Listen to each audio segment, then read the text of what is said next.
Hello and welcome to Happy Jack's RPG Podcast. Thank you for joining us for Session 2 of St. Elco's Fire, a lighthearted actual play on the Happy Jack's RPG Network. To catch up on past episodes, you can visit happyjacks.org/St. Elco's Fire. And to find all the shows on the Happy Jacks Network, you can visit happyjacks.org/shows. Hey, that was the intro. We did the thing. I'm Kurt. You did it. I'm going to be running this game. I'll be the director, and all of these lovely folks will be our cast.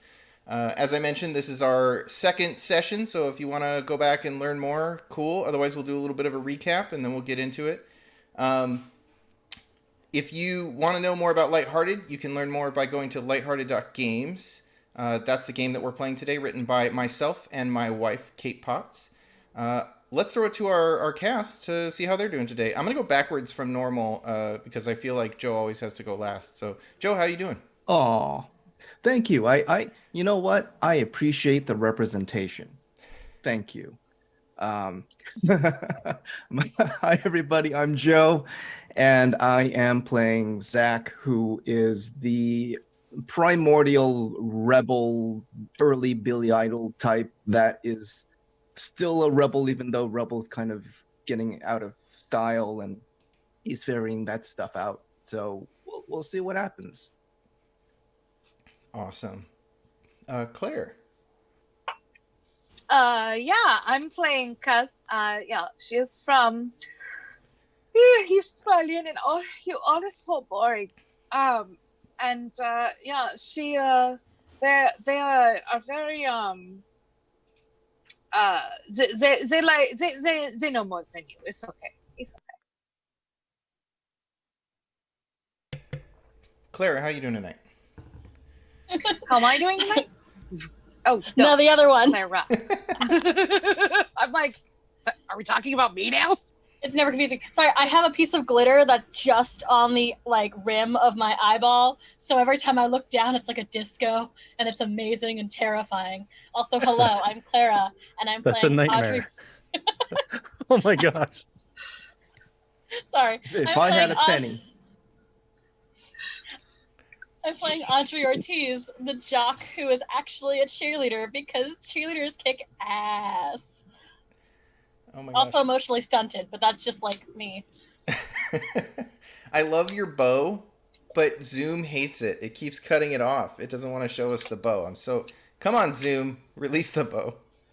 It's phasing in and out of existence. Yeah. Hashtag release the bow. Hashtag release the bow. Dave, how you doing tonight? I'm fantastic. I'm going to be resuming the goth lifestyle of Harold Edina, who is feeling a lot more confident, I think. Things went pretty right for a day. Even though, there's an arch nemesis out there now. That seems to be something to be worried about down the road. But we'll see. Oh no. Whoops. Who did it this time? So early.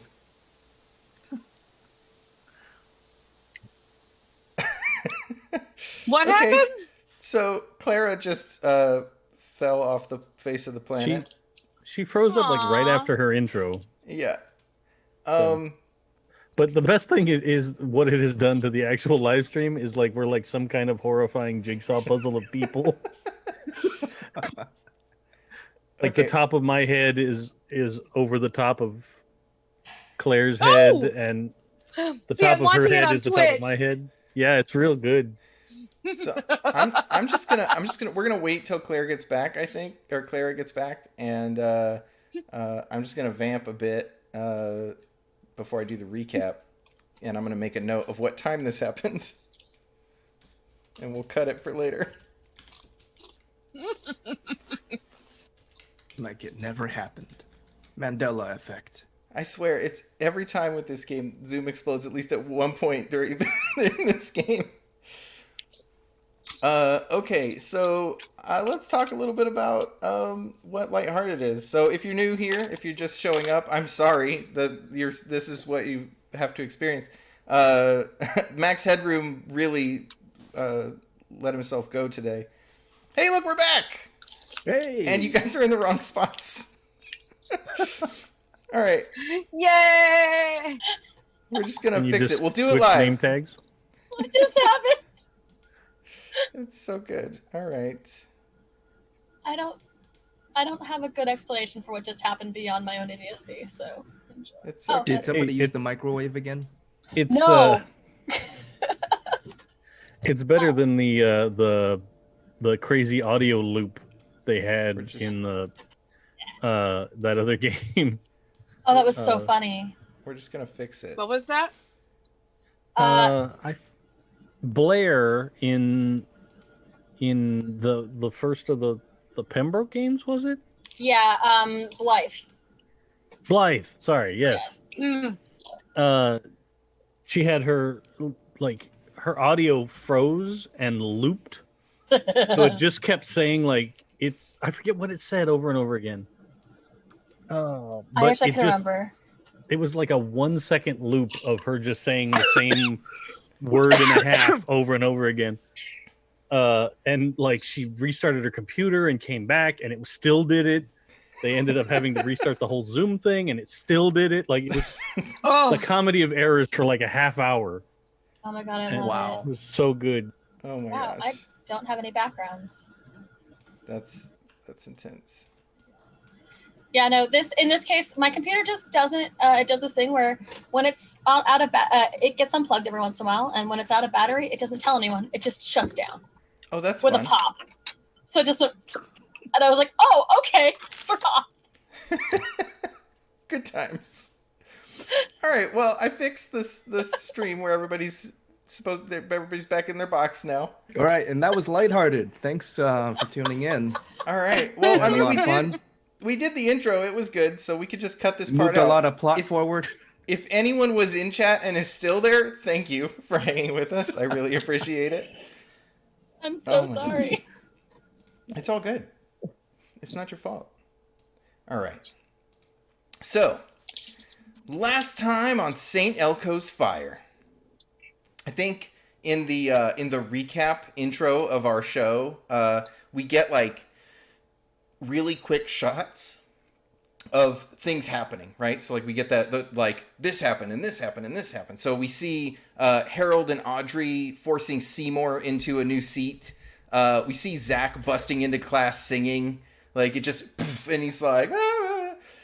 We see Kaz conjuring this beautifully ornate yellow glass candle holder, and then Tina immediately flinging it across the room and into Zach's hand. And then there's probably some of that forced Zach won't look at Kaz. Then the music gets kind of sinister, and we see Harold creating this illusion of the teacher surrounded by green flame. And the teacher's then it cuts from that to Harold outside the window, and it's the teacher saying we need to follow him.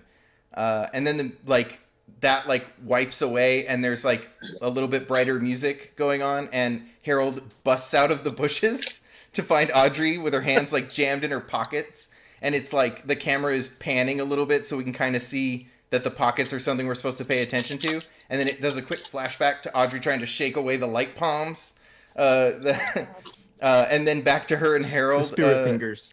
Yeah, her spirit fingers, and then back to them, and then she goes into the nurse's office and pulls her hands out, and there's no spirit fingers. Then we get a scene of cheer tryouts with Audrey doing a badass flip while the Tiffany's audio is playing over the top with the whole does she get it? And then it cuts to Zach being told to take a music class, and this I think the music gets a little more romantic, and we get this will they, won't they stare. What just happened to the thing? How did you move again? Are you kidding me? I'm not moving you. Did we? Oh no! You have to stop it. All right, I will gain my composure. I am so be fair, sorry. It's just Clara and Clara switch, so no one will notice. No one will notice. It's just an odd spelling now. It's just clerical error. It's a typo now. It's a clerical error. That's all it was. Oh, you get a Benny for that. All right. So we cut back to, we see Zach being told to take up music class with this like will they won't they stare with Miss Strauss, and then it like the music fades and they're all walking up to the parking lot at the same time, and the group like bumps into each other, and it shows them like giving awkward looks for a minute, and then immediately the Shadow Hound like leaps over at Harold. And we see Harold and Zach disappear right as the dog is about to hit him. And then Kaz creates this cool special effects light cage over the dog. Then we see Harold says those teachers must have sent it. And Kaz calls it a shadow hound from those books. Then Harold bolts for his car. Audrey runs after it and jumps on the dog, pinning it. Harold pulls around the car. Zach appears right next to it, piercing it with his blue flaming horns, and jerks it up into the light of the car's headlights, and his body bursts into a shadowy smoke. And we pick up right there with like the like fast cuts go away, and the shadowy smoke thing plays out in real time, and the show is happening.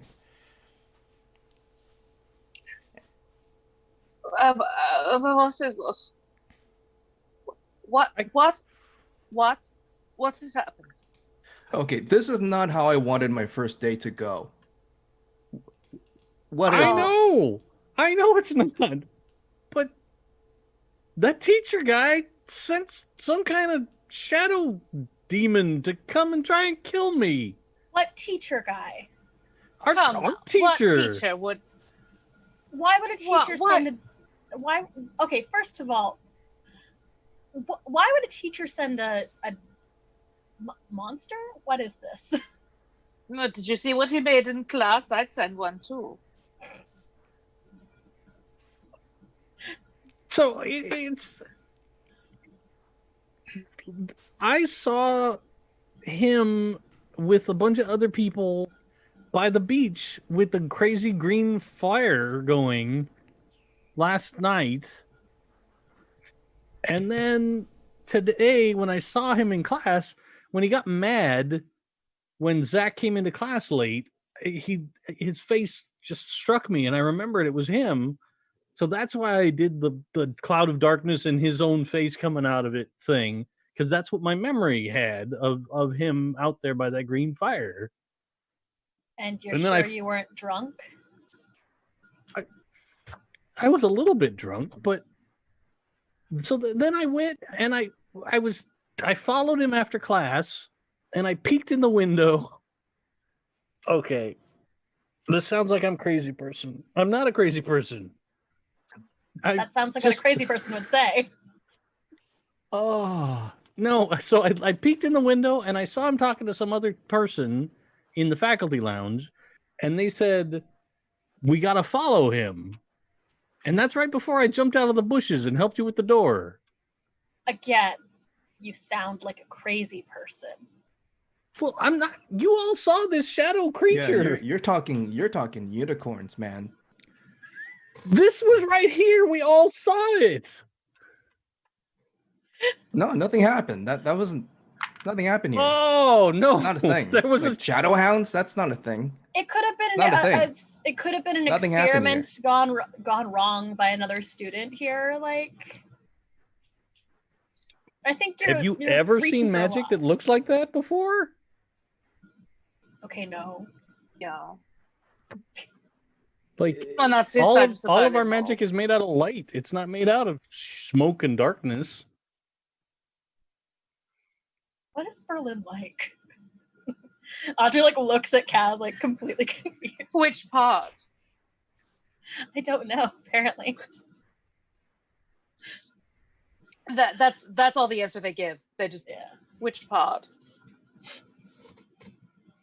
was gonna say apparently in this world, Berlin is still East and West Berlin is still a thing. Well, And if we're in the probably 80s. worse.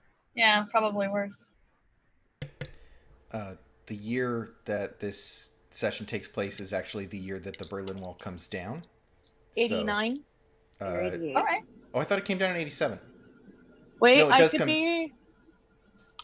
That's not important. We won't let facts get in the way of a good story. I think it's still Yeah, no. Okay. that way it can come down during this if that's a dramatic thing that you want to happen. Sure, that'd be great. Cool. So you guys are out there discussing for a while. There's a moment when you realize you are all just standing in the middle of a parking lot, and you don't know where that thing came from or if there might be more. What do you all want to do?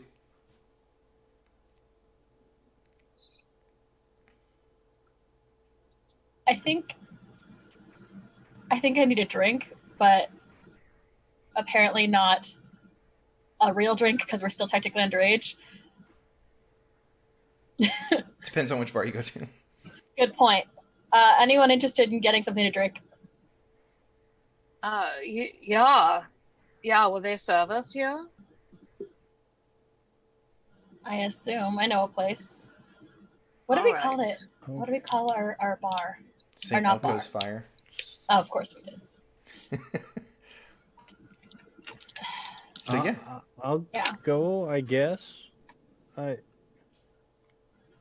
mean, you're just messing with me, right, Zach? Like, you saw this thing, right? You guys saw that thing, right? What thing? I saw it. Okay. I saw it, but I don't really believe it's a teacher. That's a This bit of a was stretch. just a really stupid, stressful day filled with people I didn't want to talk to anymore that followed me from high school, and now I have to see you guys, and this was just really disappointing. And I wanted to see Miss Scraps again. You? Who followed you? You followed us. We're all from the same high Okay, school. We went to wow. the same junior college. I do not the need this heat same right thing. now. Do not need this heat right now. What heat? Okay. I'm going to the bar. Okay. If anybody wants a ride, you're welcome to get in the car. You can get in my death trap. Danke. Without even asking, Zach's already walking toward Harold's car.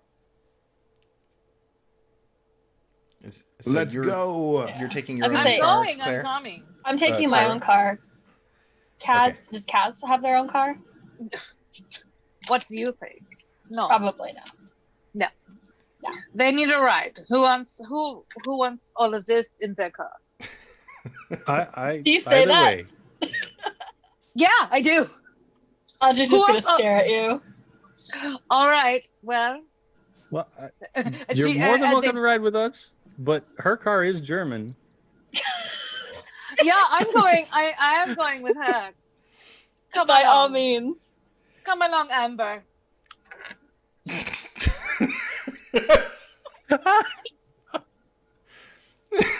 Oh God, it's my car. That's amazing. All right, so you Wow. four pile into two different cars, and I think as the door closes, we get a cut to a wide shot of Moonrise Boulevard, because I assume this place has like a Sunset Boulevard type of strip, but we won't steal the real place, even though I see Elco what is you a did real there. place.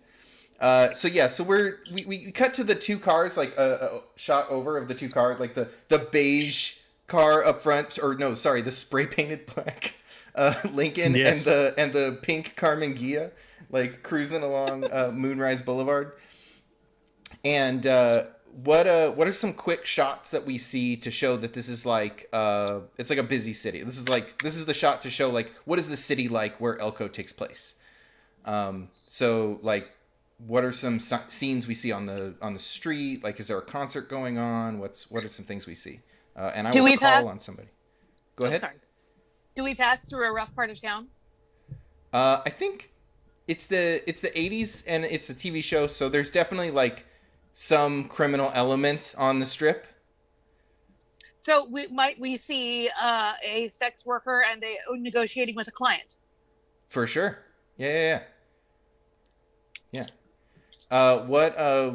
What's their like outfit look like? What's the Let's see. She's wearing a white fur bolero coat down to her elbows. It's not real fur. It's fake fur. Over a hot pink spandex dress with a little bit of a sparkle, like a silver sparkle to it, and then black fishnet stockings over bright yellow tights and knee-high vinyl boots that zip up on the inside. and she's got like a Debbie Harry, like crimped blonde hair with like an inch of brown roots and bright hot magenta lipstick and blue eyeshadow. And yeah, and it's just a rockin' bod. Just a Nice. rockin' bod. Man, Awesome. I have to say, like, I am really impressed at how ready you were to whip that description out, and that was rad. Such a Acting! I will say, whatever is you see as you pan past, as the pink Carmen Gia passes this scene, you do hear Kaz and Audrey arguing about what music is playing. Because there's a tape deck, and Audrey has her own mixes. Okay, what's playing on the radio for this scene then? I think it starts as Audrey's playlist, Audrey's music, and it's like cute stuff. Let me pull. I actually have a playlist because I'm trash. It's like it starts Cyndi Lauper and it kind of moves into like there's a little Whitney Houston, things that you can sing along to readily, and like girl shit from the 80s. Yeah. Like if you type and "girls just want to have fun" playlist. Yeah. Like it's those And songs. all of a sudden it cuts out and you hear Alien Sex Fiend, is that what it's called? Yeah. Just blasting out of the radio. That's amazing. That's so, if you're lucky. So I think And girls just want to have fun is playing while we get the scene of the sex worker, and she is like she keeps doing this like what do you want and changing her hair color, like you like it this way better, like she just keeps doing this like illusions to change her hair color for the person in the car, and then it like cuts to the alien sex fiend kicks on, and like we cut to another part of the street. What else? What do we see on the other side of the street, Joe? I think we see some punk kids, some rebel kids, but again, they're all kind of just loitering about, and just it's almost like they're trying to be loiterers. Like there's no real reason to do that, and they're all wearing the same jacket again, and it's like you can tell they all went to the same mall, and it's just the same look, and they're all just trying to look punk. And Zach just kind of sees that, and he's like, I think we see like but he, I think we see like a 12-year-old kid in like a real punk jacket like walk by, and he like body checks one of them, and they they jump back. yeah, and then seeing that, Zach's gonna tap on the window. It's like, yeah. And like that kid goes on, and I think we see that kid like cruise up to a different group, and there's like a couple of people in actual punk outfits, like they're wearing like we see someone in that like plaid mini skirt with the jean vest, jean jacket thing that with no arms, right. And like the big ass mohawk. And then like right next to them is like someone in I saw this awesome picture of women in hijab with mohawks sewn onto the top. So there's like someone like that right next to it with like mohawks sewn into their hijab. Yeah, it was awesome. And then like it like cuts past that, and there's like a line for the entrance to some club. And it's like it's the kind of music that Alien Sex Fiend would be. So that we get that scene with Alien Sex Fiend playing on the radio. That's rad. Yeah, you see that this is what they should be listening to. I think that our car is uncomfortably silent because like the radio doesn't work.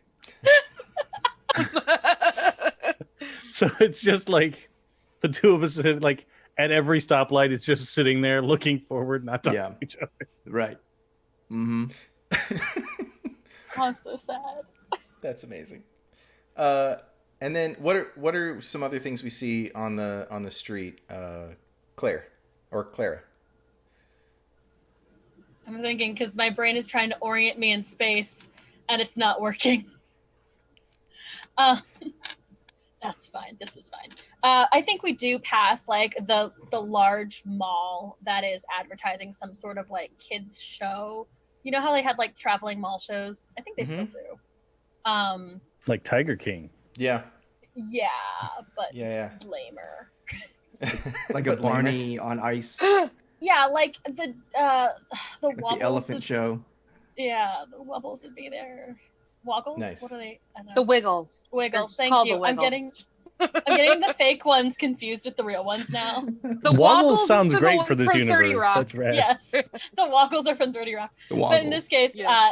there's a big mall, but there's like a huge line outside, and they're like little kids getting like waiting for this mall show. It is also like the nearest big ass mall, so it probably has a movie theater attached to it and stuff as well.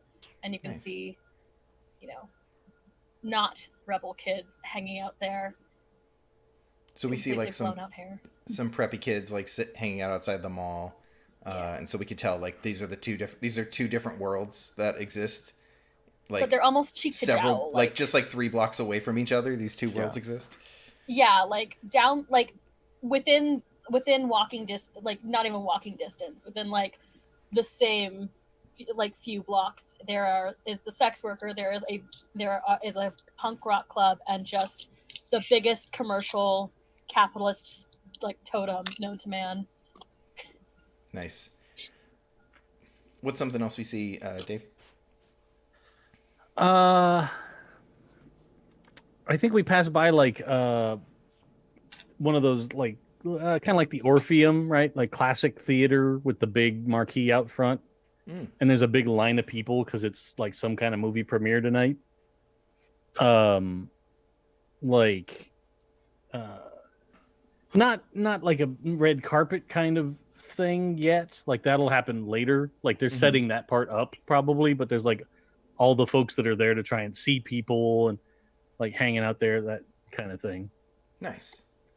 Cool. And then like we go like a couple more blocks, and or I think maybe like just past that there is the St. Elco's fire, and it like both cars pull into that like tiny little alley to get to the back where the parking is, and it just cuts to the inside of St. Elco's fire with like you 4 walking in the back door, and I think there's a band playing because there's supposed to be like a big party here tonight from the college. And so there's like the kids that couldn't get booked for the actual party, or this is like the cover band that no one would actually get here in time to see. And so they're playing, and it's got to be like Huey Lewis in the News kind of music, right? Like they're wearing suits, but they're like huge shoulder I was like, pads. hot damn. Not actually Huey Lewis in the News, but it's just like it's like a cover band of Huey Lewis in the News, and it's like Sure. a bunch of 19-year-olds in coats with giant shoulder pads and stuff. Nice. Someone's playing a guitar, and and Listen, they're coming back. you guys make Guitars? yeah. They They're play one coming in back, Dragon man. Force. It's We might be introducing one in the Mary Sue's, so you Nice. never know. You can't. Both of your bands start with Mary, and I was about to throw something at you virtually. it's an electric mandolin guitar. It's electric Wow. guitar Dalin. We're gonna Nice. leave that one there. Come back to it later. Yeah. It needs a little more workshopping. So you guys make your way in, and there's it's smoky in here. Can I jump in with something before? Yeah, of course. I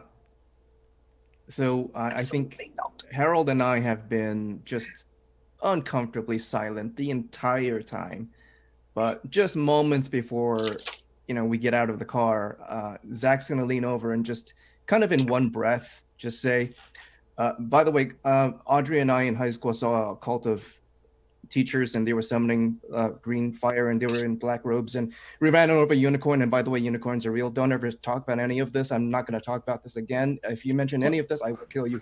Okay, let's go in. We weren't going to tell anyone. You're not there, Clara. I know. I'm just out of character yelling at you. Oh my god. Out of character, in character. That's funny. Do you have like a malfunction that like for opening up to people or anything like that? Probably. I'm not sure what Oh my what that would be. Yeah, I don't know if this quite fits. No, that's okay. I don't need that. I just That's need to. amazing. I'm just planting the seed. You know.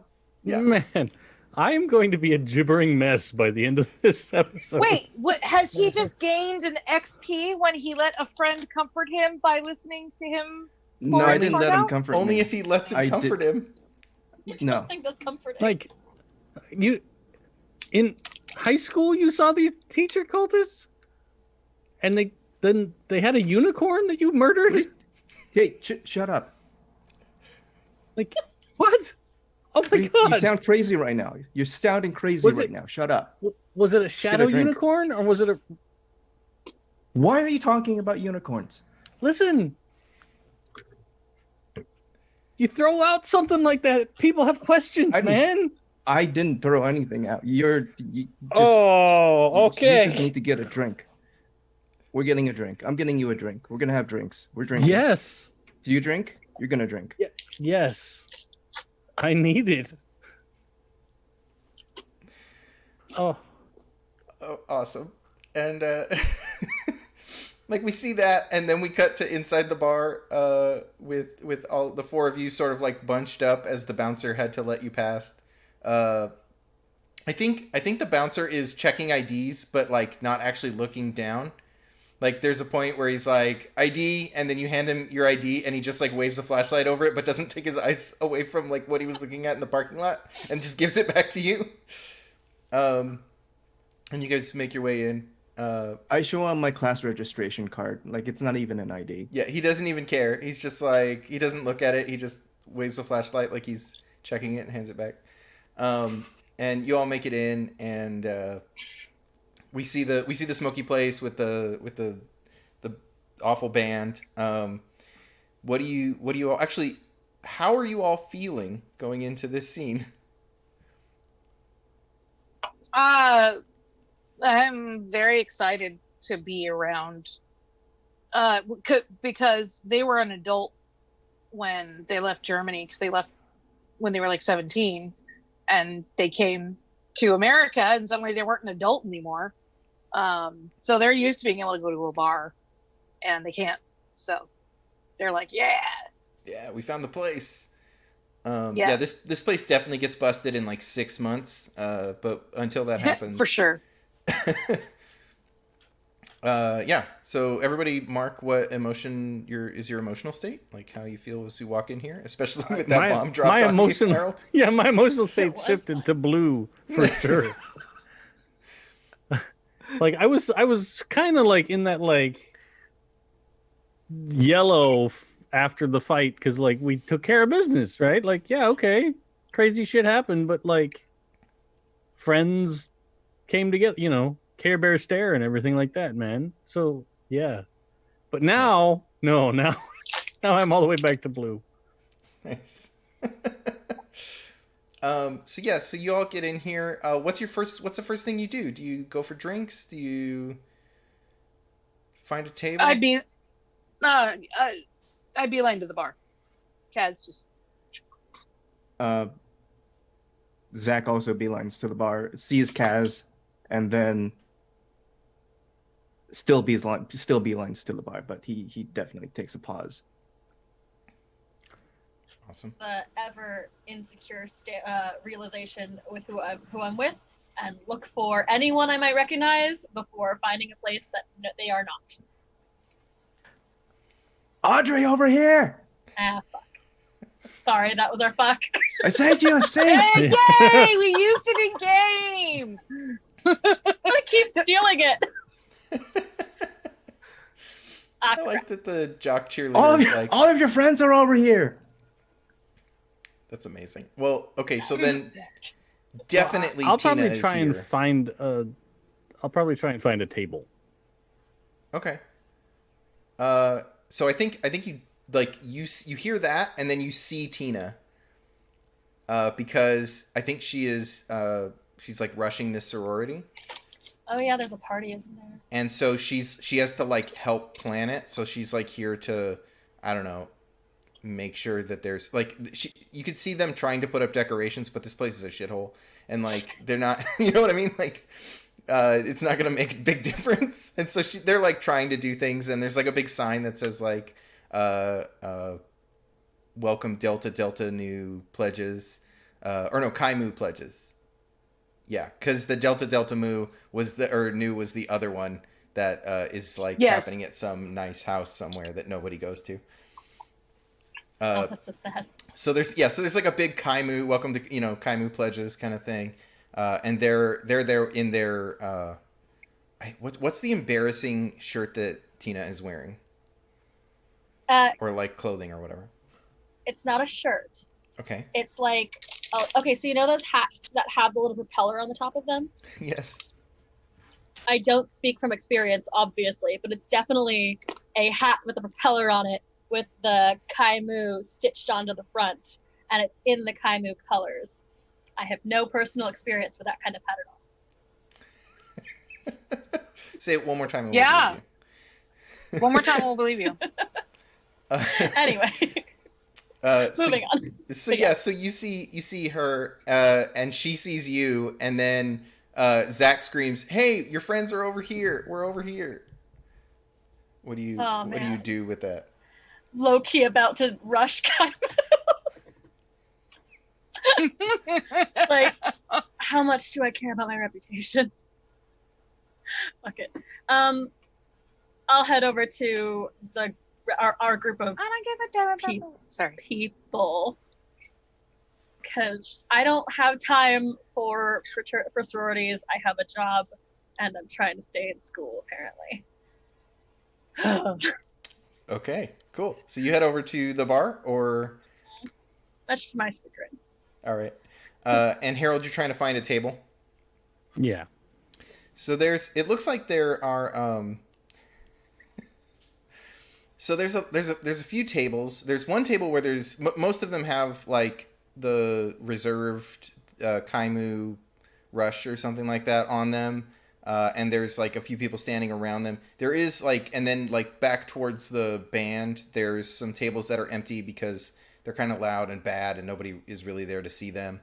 And then there's like one corner of the bar that's usually pretty quiet.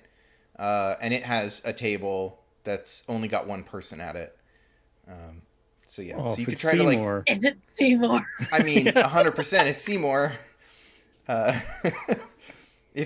you could try to take the table that's like in the quiet spot, that where like the shape of the bar sort of like baffles some of the music, and so you can kind of hear people talking there, or you can be in the mix of this rush situation, or up by the band. So like, does it look like the people that are around the Kaimu reserve tables are like standing there to make sure nobody? No, they're definitely gonna like ask you if you're here to rush Kaimu, or like they're gonna engage with you in that way. And as an outcast, you might get some. They're like a lot of preps and jocks and. Can we just kick Seymour out of his table?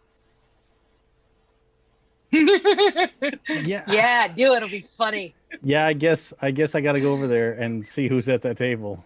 Okay. So you get over there and you see. This is how we create our own supervillains. Yeah, I yeah. wish I didn't even take the advantage that jocks get for bullying people. I'm just a bully. Oh yeah, I'm not doing this for any character advancement reasons. You're doing it because it amuses you. So there's this brown-haired guy with like he's got a headband on, and he's wearing a teal windbreaker and pant tracksuit sort of situation with like purple and green triangles all over it. And he's like, it definitely looks like this was his cool outfit. And when he looks up as you approach, you recognize that it is Seymour. Because he had his hood up before, so you didn't know what his hair looked like. Okay.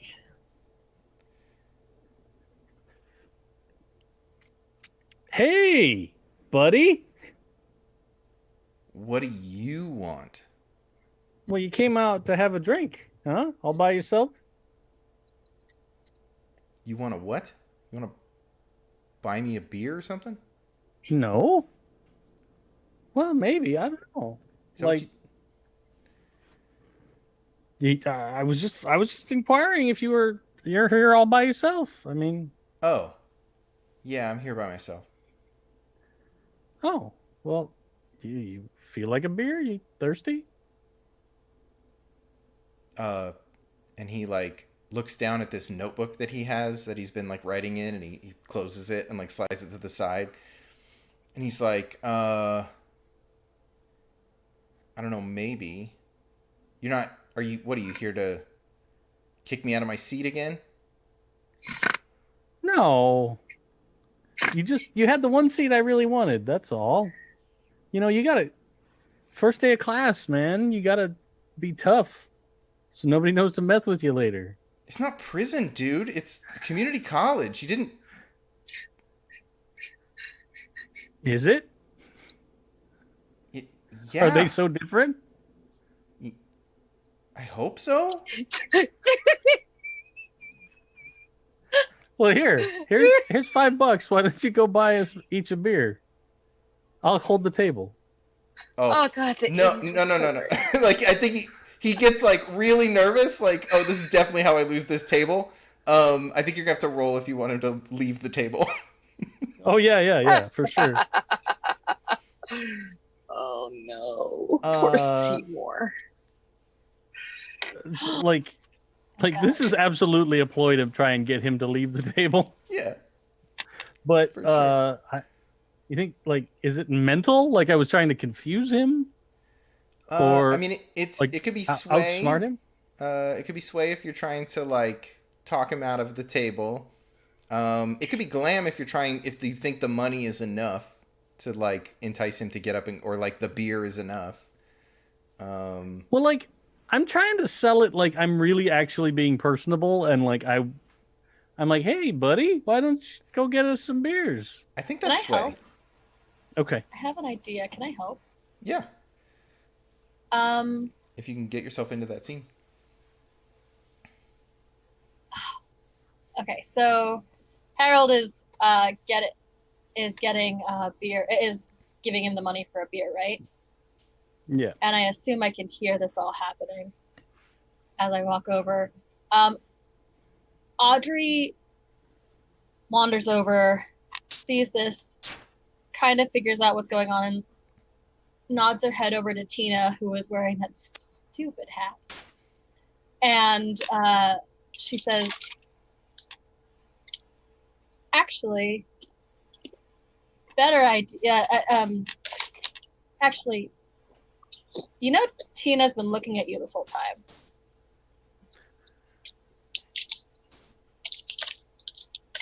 I know. Oh, She well, said so in the dude. locker room earlier. She thinks you're super hot. Go buy the girl a beer, man. What? Come on. And I think he's like, no. Like he doesn't want to go for a teal tracksuit. And there's She likes your hair. and he like runs his hand through his like his sort of greasy hair, and he's like,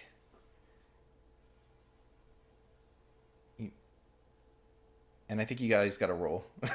Oh, totally. Yeah. But can I help? That's how I'm helping. Yeah. And then we'll see what the dice say. I think obviously what you want is to just get him to leave the table. I think what's at stake here is I don't think he's gonna like lash out at you physically. I think the stakes are that he like makes a scene. Well, And like so I have to ask. Oh wait, I have to wait for Audrey to roll. you both roll. So you roll your trait and emotion, and Audrey rolls one die. And that's just my trait, correct? Yeah. Well, that wasn't the worst. 3? Okay, so I have to ask what happens next because I rolled 2 1s. Oh. Oh, come on. And I know that means I can't re-roll with heart or anything, but can I Yeah. take her 3 instead? So you can take the 3. Yeah, so you can take the 3. I think... Yeah, I think you're stuck with the 3, though. So yes, it's still not a success, and it's a failure with a complication. Sure. He does not leave the table, and he calls over Tina. And he's like, he's like, so you totally think she said that she's into me? Yes. Okay. Well, hell. And he's like, hey, Tina. Oh God. And you see Tina's face is just like, ew, and she she does this thing where she's I think she's not gonna go, and then someone else is like, hey, remember Rush, you have to go talk to people. And You so have like to say yes. Yeah, so she comes over and she's like, yes. And he's like, oh my gosh. So I just wanted to know if you wanted to have a seat with us, because Audrey was just telling me how hot you think I am. Isn't that's what she said, right? She said how hot I was in the locker room, right? And if you feel like I'm that attractive, I don't want to embarrass anybody or anything, but Harold was just going to get us some beers, so if you want to sit with us. This has gone horribly wrong. And there's definitely like, I think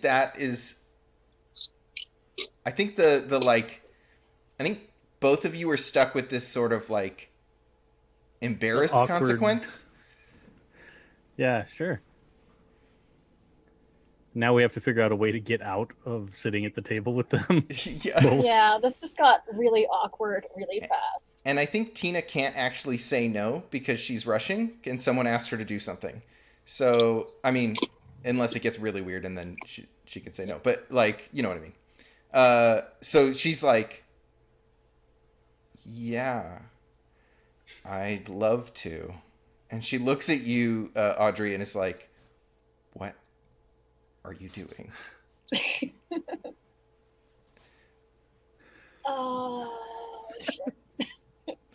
I feel like I can cover my ass here, but it's not going to be bad because it just involves more lying. I mean, you could try. I can continue to lie. Yeah, you could keep digging. So Pile it like up in the corner. It makes the flowers grow. so the rules of her rush right now are that she can't say no to stuff, right? Yeah. Okay. I think so. Audrey, who I guess has seen this configuration before, just asks, don't you remember when we were in the locker room and you said you thought Simon's outfits were interesting? And the look she gives is pure like, hi, I am, 5'6", made of cheerleader muscle. I will end you. I will end you, and my jock friends will also end you. So you're trying to intimidate her. Yeah, probably. Okay. Let's cut over to the Let's cut over to the bar, and we'll let that sort of fester for a second. How's it going at the bar, Zach and Kaz? Zach has been trying to get the attention of the bar person. Meanwhile, Kaz is arguing. Are you telling how many dollars is it for one beer? How many? That's $3. I'm the client and she they just start swearing in German. Well, Kaz, what do you want to drink? What do you want? I just want a beer, but they're stealing the money. $3 for a beer? I got this. What do you want? She rattles off. They rattle off like a long, complicated German drink, and the bartender knows. Just something Okay. weird. Zach's immediately gonna forget what you said, but he's going to throw a glass towards the bartender and see if he responds. Okay. I was envisioning a different bartender, but I'm gonna make it a tough bartender since you're gonna throw a glass at them. Towards them, just in the it's so what it's going to look like is I have an emergency and he hasn't been paying attention to me. I have the air of like I need to tell him that something's on fire. That's the energy I've got right now, and I'm throwing something to get him to look at me. So he like a glass or like just something that would like because a glass Just will like shatter. something, yeah. Okay. Like or like a cup or like not to do any damage, but like I need to tell you something. Like this is important. Okay. I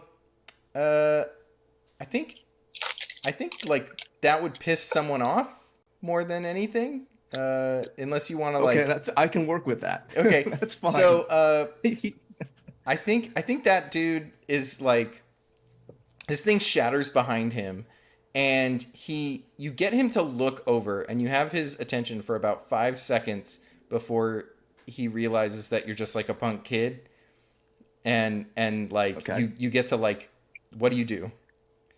I tell him, look man, I'm sorry I had to do that, but you need to know there's a baby in your bathroom.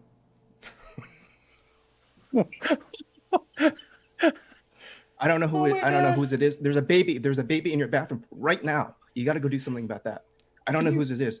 I'll keep an eye on the bar and make sure nobody takes anything, but you got to go take care of that before somebody calls the cops on you. I mean, you can lose your liquor license over this, man. This is ridiculous. How did baby even get in here? Can you roll the dice for me? I think stakes are pretty high. It's a pretty big bluff there. Yeah. And D8 and probably that'd be like D4 for because I'm in blue right now. Okay. Some baby in your bathroom. Super good. All right. I Let's don't see. like this. Let's see We're what I bad did. liars too. I have a 5. You have a 5. Okay, so I have a 5. You get what you wanted, which is, I'm assuming that he leaves the bar to go to the bathroom. Yeah. The consequence is that when he comes back, he is going to throw you out of the bar. That's okay. So you have some time while he runs off. He's like, I think he freaks out, right? He's like, what? Yeah. You fucking with me? Like, shit. And he just go, bolts, now. and he like runs and he pushes, like he knocks over somebody and they fall into the guitar player and it like screws up the band for a second and like he gets into the bathroom. What do? You've got some time before he... Okay. So I'm going to grab handfuls of just the beers and drinks and whatever bottles I can. And just like one motion, I'm not trying to find things. I'm just grabbing and then bringing it back to the table. And I kind of look toward Kaz and give her like one of these. Okay. So, you definitely get a heart for breaking the law to look cool. Yes. So yes, you've got the beers and you head over to the table. What do you do? Where do you go? Yeah, I see where the rest of the group is. I look at where Harold is, and maybe we can do Harold's scene now that I've blown that spot up. So that happens, and I'm so excited about the idea of somebody else sitting at the bar, like one of those like the like 65-year-old barfly that's just like this is where they are every afternoon, like sitting at the bar. See somebody go, dude, there's a baby. And then runs off only for the bar to be robbed. Oh man, that bartender And is then- never living that down. And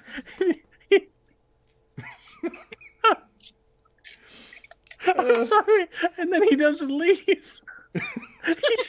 just goes on.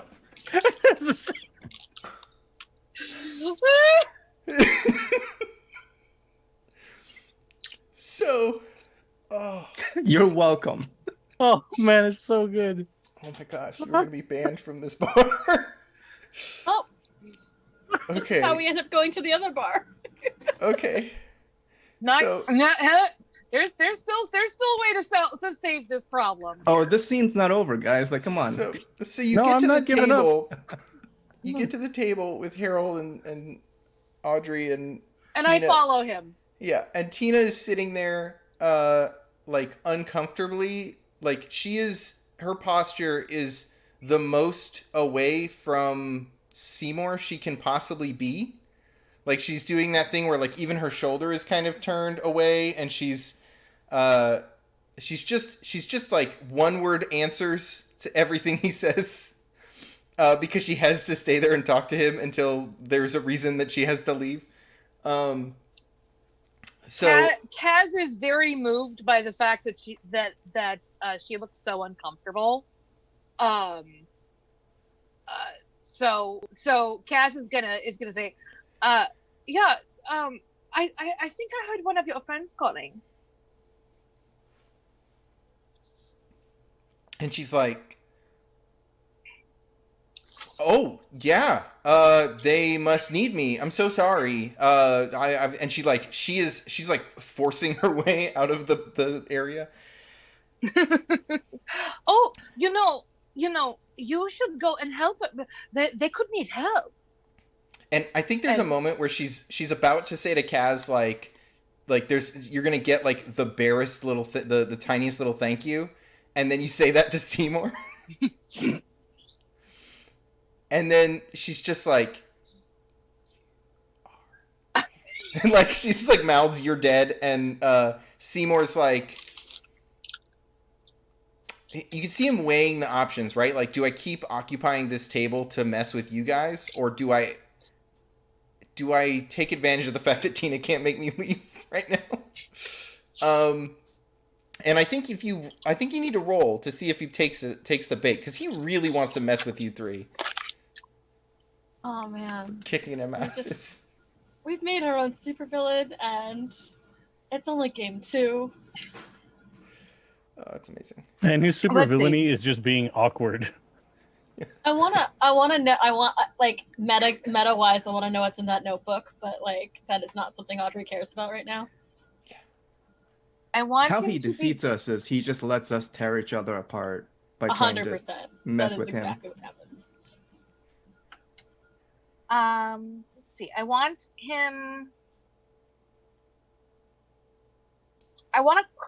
him to feel calm. Like I want to kind of.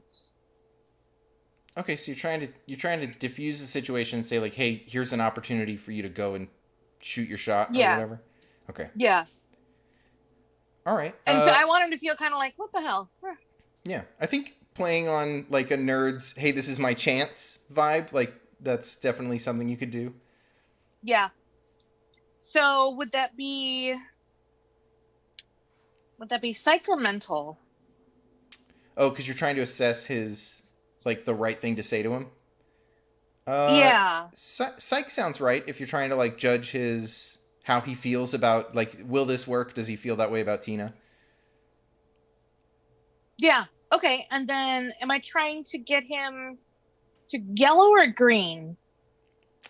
I think you're just trying to get him to leave, right? So, it doesn't actually shift his emotional state.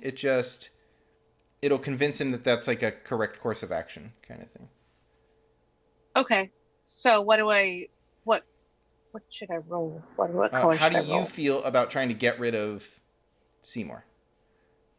Hopeful. Hopeful. Then yellow and psych. Okay. Do I get to add anything? No, I don't get to. Yeah. 8. 8. All right. So not only do you get it, but you don't suffer any consequences. So he's like geek to geek, right? He's like, Mm-hmm. you really think I have a chance? Well, you certainly don't have one sitting here, darling. Okay. And he like grabs his binder thing, and he like it's like a floppy folder, and he shoves it up under his windbreaker, so it's like tucked into his belt or something like that, and he like runs off towards Tina, and you could just see Tina trying to like get into a crowd. Oh, Tina, Yeah. sorry to stick him on you. As Seymour vacates his seat, Zachary comes up. Oh, thanks, man, and he sits right down. Awesome. So you'll have the table. What were you saying, Claire? Oh, that was not for you. That was so much effort for a table. Yeah. What are we doing? We are drinking, yes? Are you drinking, Aubrey? I hope so. There's there's a variety of whatever Zach got his hands on. Like all the well booze. Right. Yes, the well booze and like like bottled beers Yeah. in 1989, Mm-hmm. which is like Bud Yeah. and Heineken. Epst. Your finest Sauza. Mm-hmm. So those plop down on the table. You don't even have exactly. You don't even have cups, right? So like Yeah. the bottles of booze is just in the middle of the table Yeah, it's just bottles of liquor. with the little. Like, stem I didn't in know. it. Like, how much? I did you have no pay for problem all- with that. He It's just paid so with much alcohol. yes, he paid with his firstborn.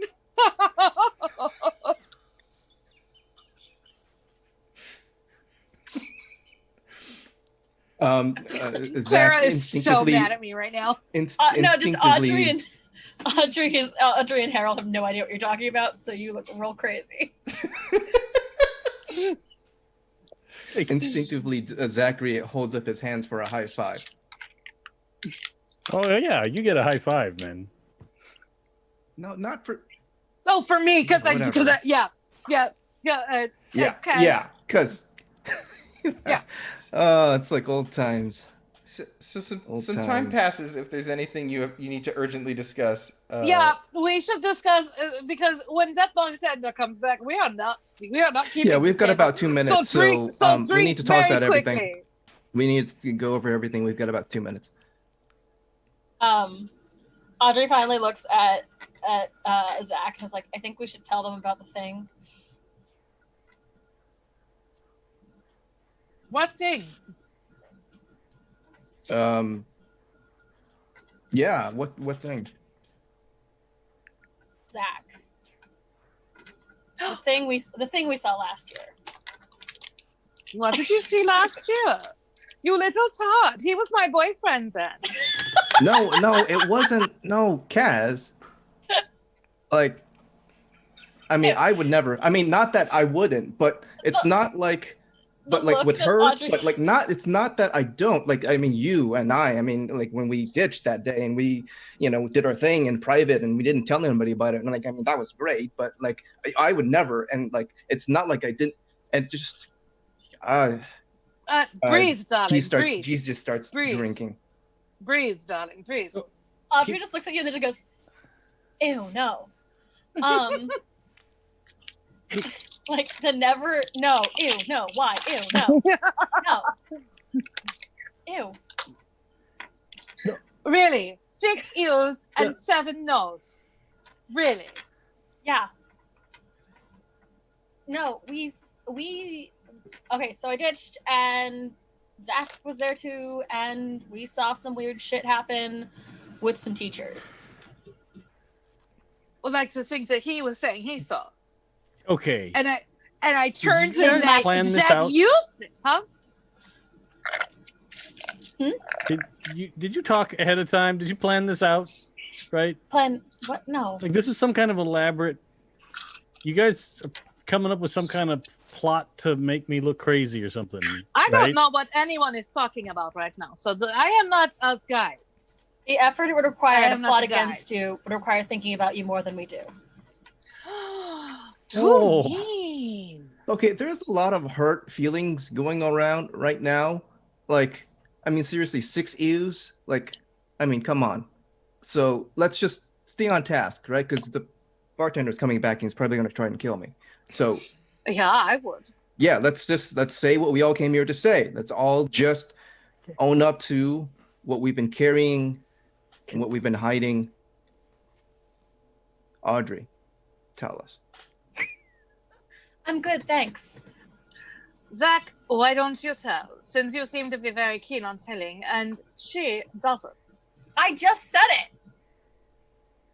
So you guys Yeah, saw and nothing else. something And weird there was like nothing I else. saw. That was it. Nothing No, else weird. also- It was just a bunch of high school cult teachers. That's all we saw. And there's That's- nothing else. I What am I don't- talking about? I don't think the other thing was related to that. There was another There's thing. no other thing. You No, there little was no tot. other thing. There was no other thing. Zach?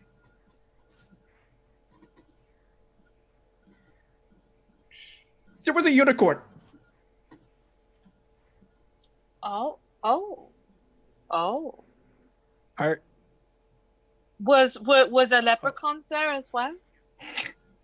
No, it was just Was the Baba unicorn. Yaga there? It was just there was a unicorn and it was dead and there was nothing I can do. There was nothing. I didn't want that. That was already a bad day. I didn't need that heat that day. Not on that day. It was an I accident. see these cult teachers and then we'd run over a unicorn and just everything in my life just got bad after that. So unicorns aren't a thing, okay? We can talk about everything else, but just not that. Everything but that. oh my. Ah. Can I mark ultra blue, a second check mark on blue? I definitely am not green anymore. Whatever's happening. Uh, So, well, whenever you roll, you move one step towards the emotion that you were rolling. If you were green and you rolled, it would have moved you. Probably. Don't forget, if you roll the emotion that is your current emotional state, you mark a stress, which is that little black box on the right side. Yeah, so actually it would have been yellow, but it wasn't my emotional state. But I'm not terribly happy about this either anymore. Zach, meanwhile, is shifting into green. This is extremely therapeutic for him. Nice. So how you doing, Harold? I'm so confused. Okay, guys. Okay. So you also saw creepy teacher cult. Not necessarily the same teachers, but in the same area of town, you saw a collection of teachers doing culty things. Yeah, I mean, yeah. But it could have just been regular magic, just a green joyful magic. And there was a unicorn And black robes. that I hit Was with my car. But the You unicorn hit was a just a separate unicorn. event from the Yep. teachers. That's. I Thank you. think so. Yes, I would exactly. like to My think point so. exactly.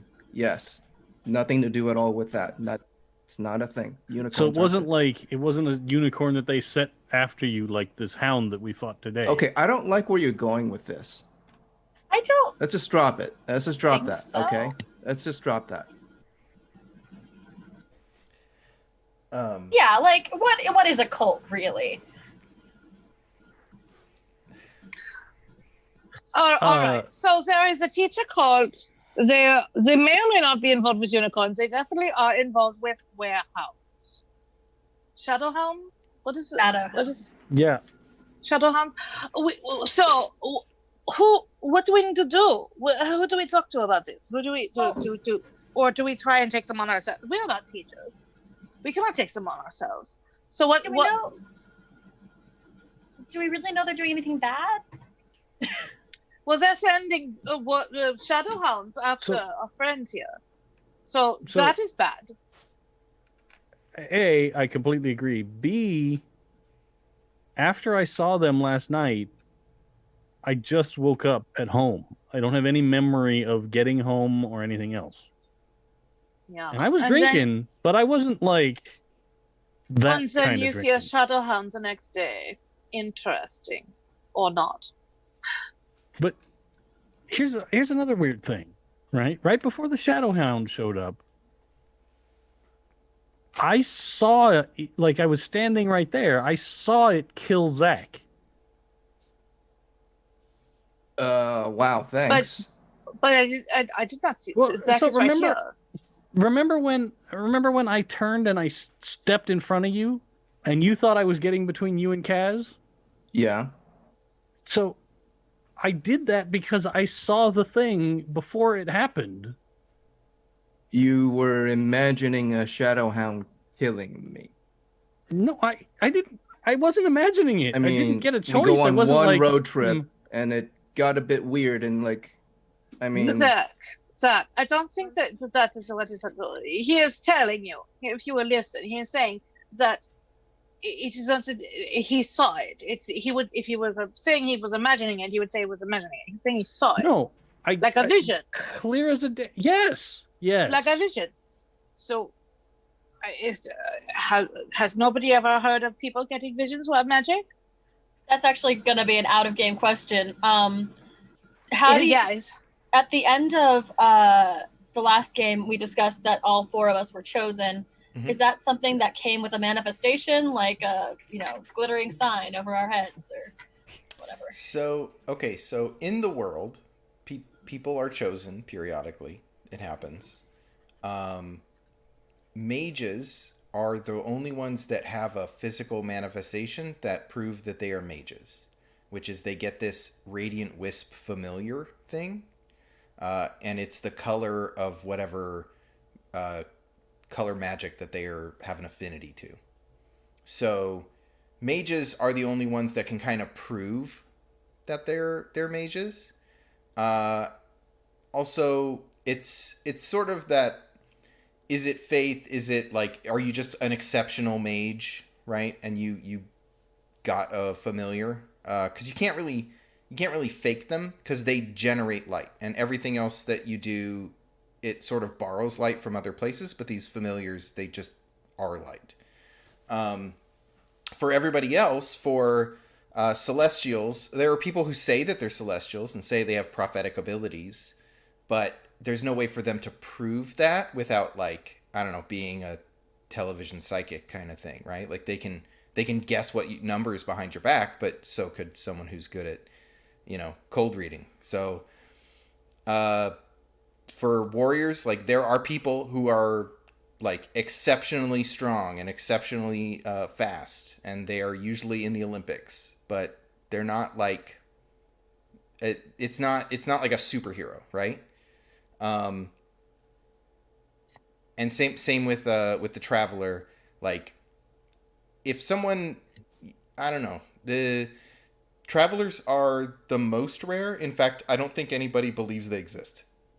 Like, there's rumors about them existing, but no one really believes that they exist.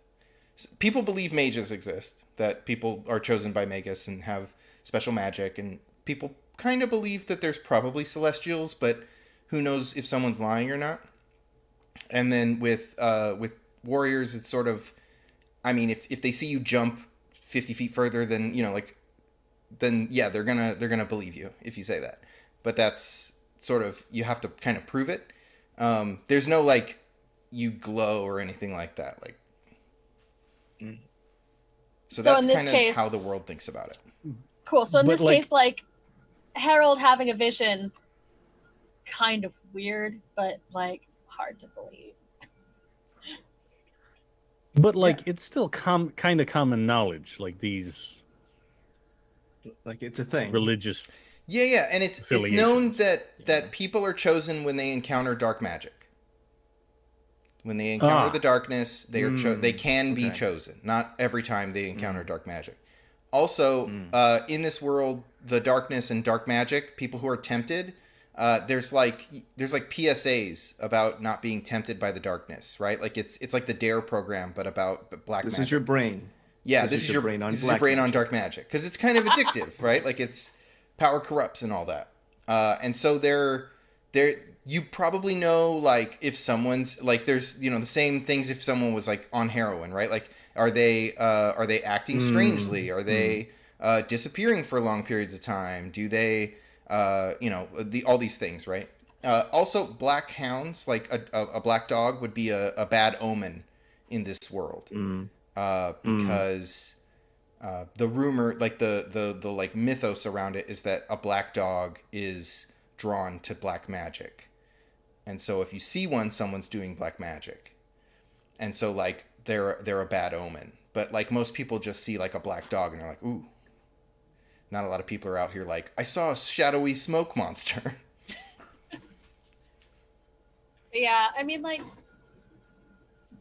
the fact that Harold's having vision, had a vision is possible, but also he could be messing with something worse. Yeah. How long have we all known Harold? How likely do we think it is that he's messing with something worse? No offense, darling. I'm just saying that does not seem to be where your interests lie. Your interests seem to be lying in doing as little as possible and, you know, being as cool as you can. Yeah. You're welcome for the drinks. Absolutely true. Anyway, We said. I tried to give you a high five, and you didn't want it.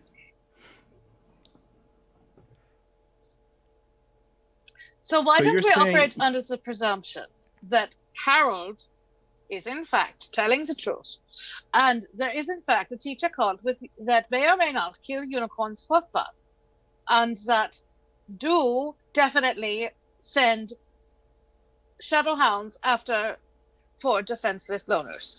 So, what do we do? What will we do, assuming all of this? I suppose get evidence and report it to the authorities. what are the signs? Like, how would we know? Darling, do you not remember what happened an hour ago, just by the campus? I don't remember what happened 5 minutes ago. Like, what are you talking Yeah, like, what? yeah. I'm talking about the shadowhounds that we just murdered. I don't think it Okay, I counts mean, as murder's a murder. strong word, but like, okay. All right, fine. We there was a shadow hound, Yeah. which means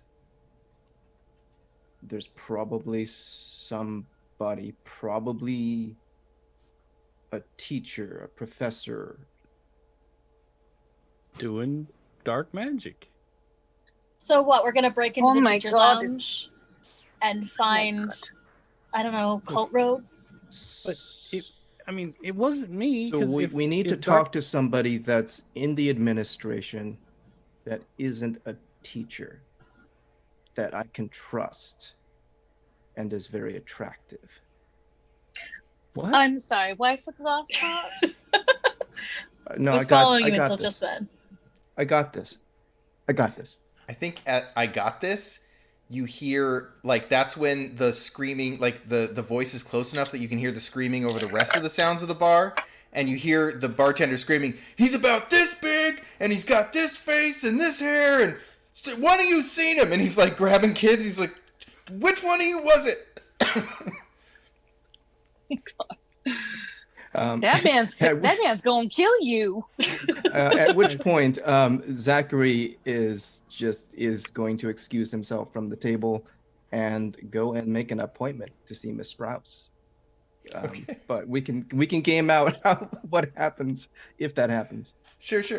Okay, But cool. yeah, and when he bugs out, Kaz is like, well, Yeah. So I think what we I'm should- I curious think we should about, leave. what I'm curious about is how, like, is there a way we trigger the chosen abilities. Like for me, I have the like slippery, like I can get out Mhm. of situations. So is there something I do to No, you that? just tell me how you get out of this situation. So This is like too much power in my hands right now. Okay. I think what happens is I'll put you in a difficult situation. I think he Okay, gets yeah. he's by the front door because like your table is over by the front door, and Yeah. so like if we envision the box of the room, the front door is up here, back door is back here where you came in, bars on this side, band and pledges are on this side. You're up in this corner right here, right? So you would have to go Okay, out the yeah. front door, or you could try to get out the back door. He's right here Okay. in my forehead. Hmm. And he like I think he catches he gets eye contact with you and starts like pushing his way through the thing, and he's like, it was you. Okay. I'm gonna start shouting back, I don't like you that way. Just get over me. I don't want this anymore. And I'm gonna start walking out. So the more he shouts and tries to get at me, the more like crazy he looks is kind of the idea. Yeah. I think there's Oh, yeah. I think there's a moment when like you and he are pretty close and someone just happens to step in the way. Like just happenstance, someone steps in the way, he grabs them to like move them out of the way, and by the time he gets them out of the way, you're already at the I'm front door. gone. Yep. And it's like, how did you like push your way through, or did you just like we catch a glimpse of you at the front door, and then Like you're we see the out. door like closing and yeah, I'm Yeah, and you're like we could see your hair or your jacket or whatever as you Right. make your way out. And the rest of you are left at the table, and he's looking at you all like, you were with him, pointing at Kaz. No, darling, not for a long time. No. What is it that the idiot has done? And he gestures to all the bottles of booze on the table, and he's like, which one of you's paying for these? What? I have practice. I have to go. So you're just I gonna don't bail. think so, Miss BMW. Come on. Help me with this. I mean, it's a Volkswagen, but yeah. Well, I don't. Kaz doesn't do cars. Oh, yeah, Kaz doesn't do cards. So Kaz pulls out like a wad of cash from their job at the library, Okay. and Go ahead. and just said, "Will that be enough?" I'm just checking to see if you have 9 to 5. Okay. So you drop down some money, then you roll glam because you're trying to get out of a you're trying to solve a problem with money. Okay. And however you feel about this situation. Audrey sighs and does the same. What is my glam? Oh no! I will help Okay. you. I would also like Hooray. to I have an idea of how I might be assisting once I'm outside. Okay.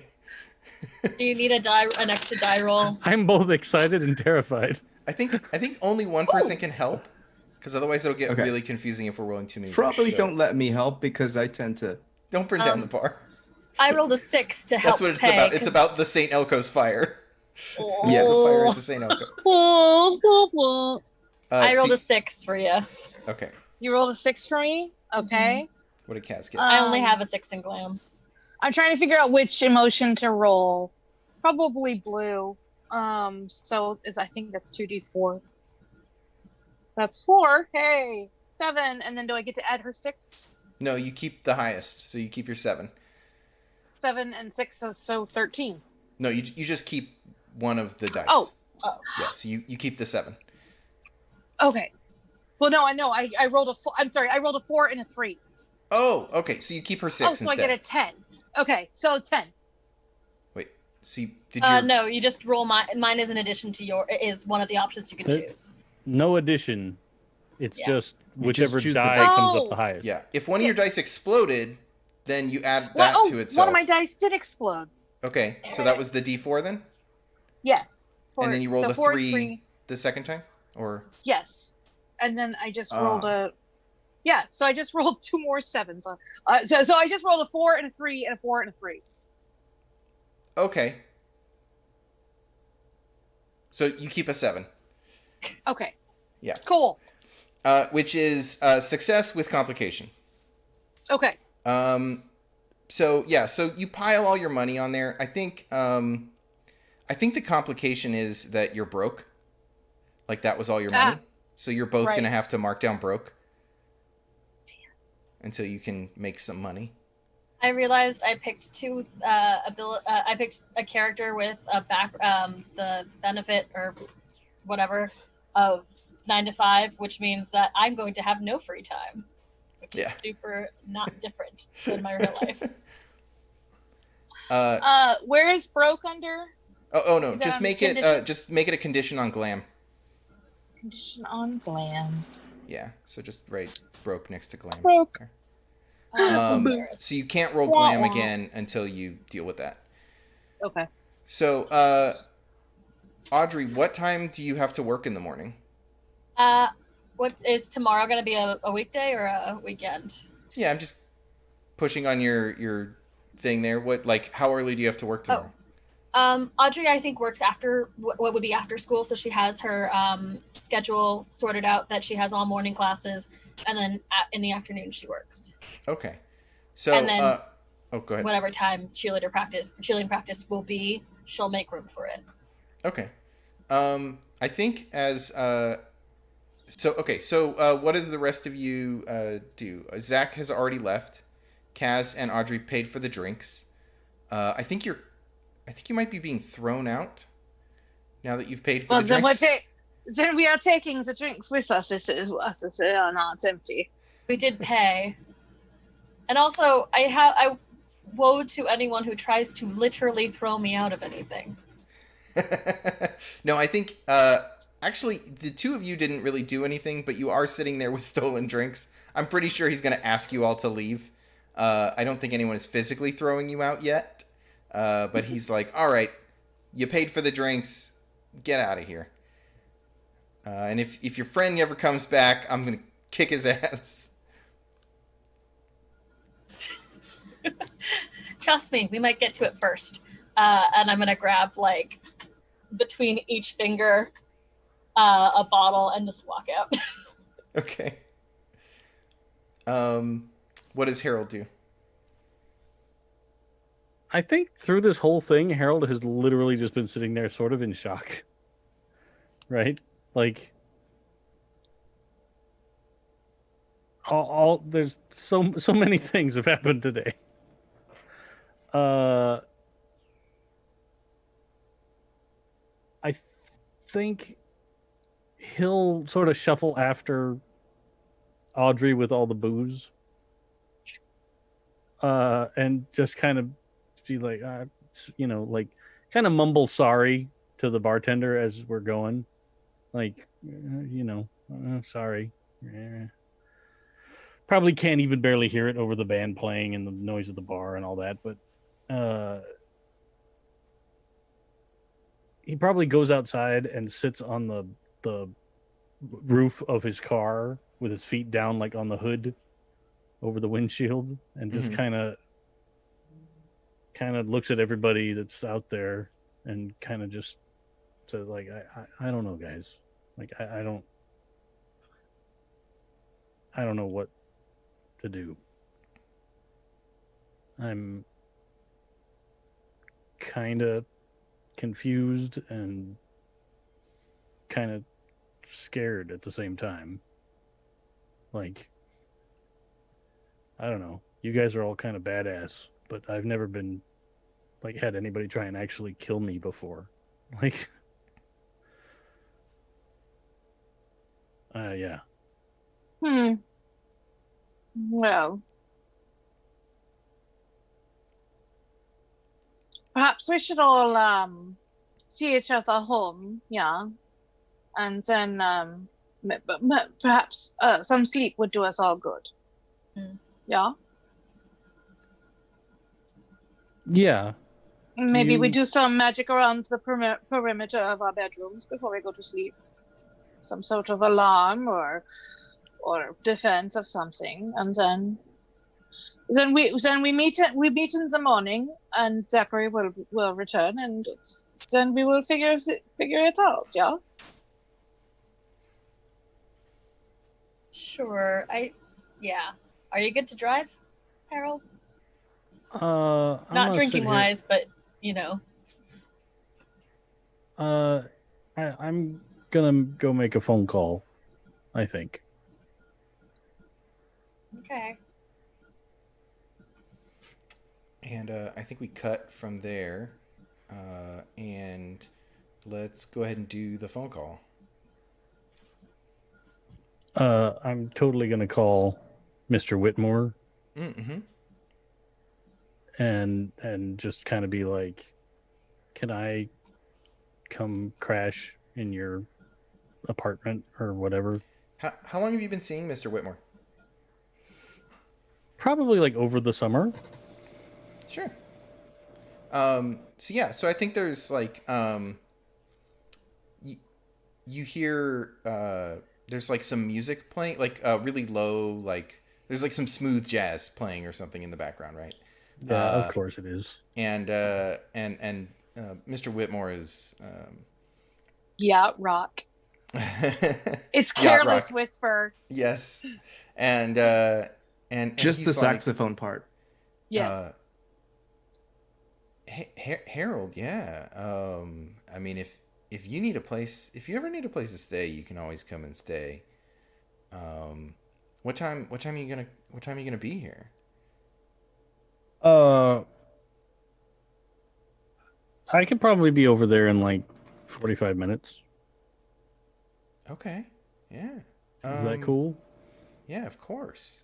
I'd just be happy to see you. Okay. And I think I just hang up, right? Yeah. Like, I think there's like we cut to inside Mr. Whitmore's house, and it's like this super nice 80s pad with like the sunken living room and the art deco everywhere, and like there's too many plants. Everything is white. I have a real good idea. Yeah. I have a real good idea where he lives.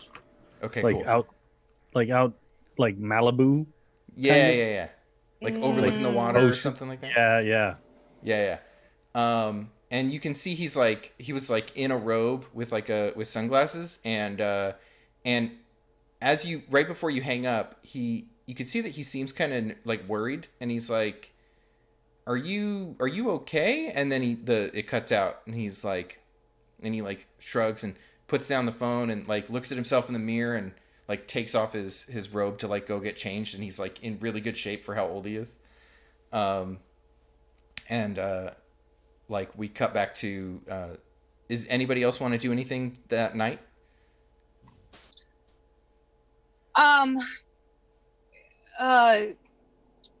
Kaz is going to offer to escort Aubrey home, even though it would mean that they would have to walk home by themselves. I mean, I can drop you off. You definitely drove. Yes. All right. I just worry. So you will make sure that you are safe getting home. I'll be fine. Yeah, I'll be fine. Like, here. All right. And do you live far from me? Do I? I don't. I mean, the only person I know I live nearby is Harold, because we're neighbors. Not too far. Just on the other side of the housing tract.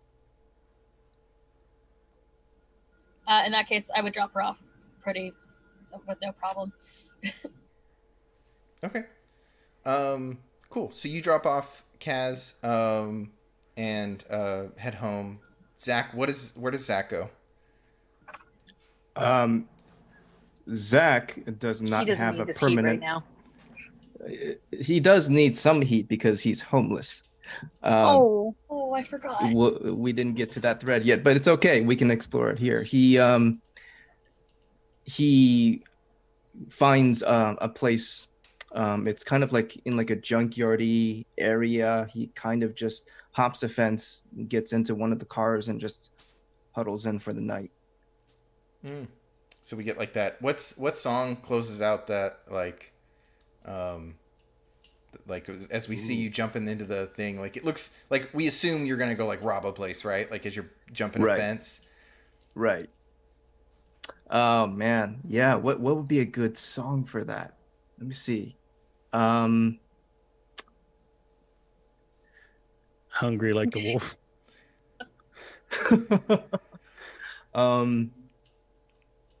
Probably. Yeah, I don't know. Like, give me some suggestions. I'm drawing a blank. At the moment. Let's. It's gotta be something kind of sad. Let's go. Yeah. My brain just pulled up. It just came up with is it Alone?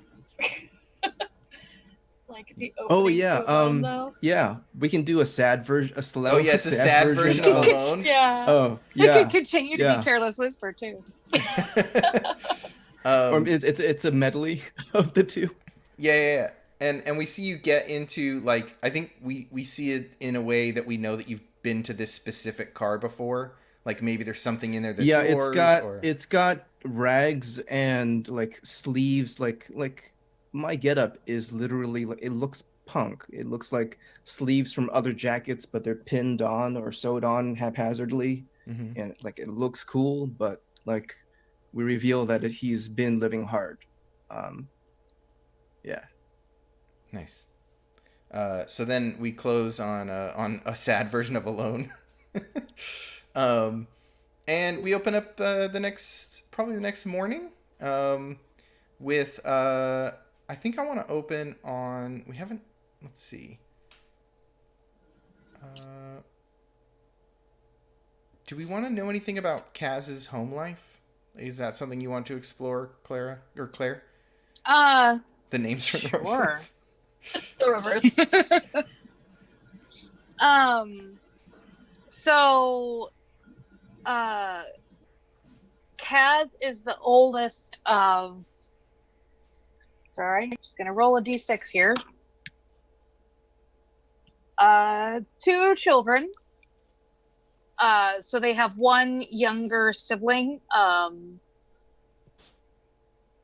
a girl. According to this table. According to the table, it's a girl. But they have they moved here with their large extended family, so it's not just them and their mom. It's also their mom's sister, and her family, and also their grandmother. So there's like 7 people living in this 3.5 bedroom, 2.5 bath house. And Kaz basically has like a section of the living room that's curtained off because they're the oldest, the oldest kid, but the youngest adult. So they get the shittiest of everything. So they don't have a whole lot.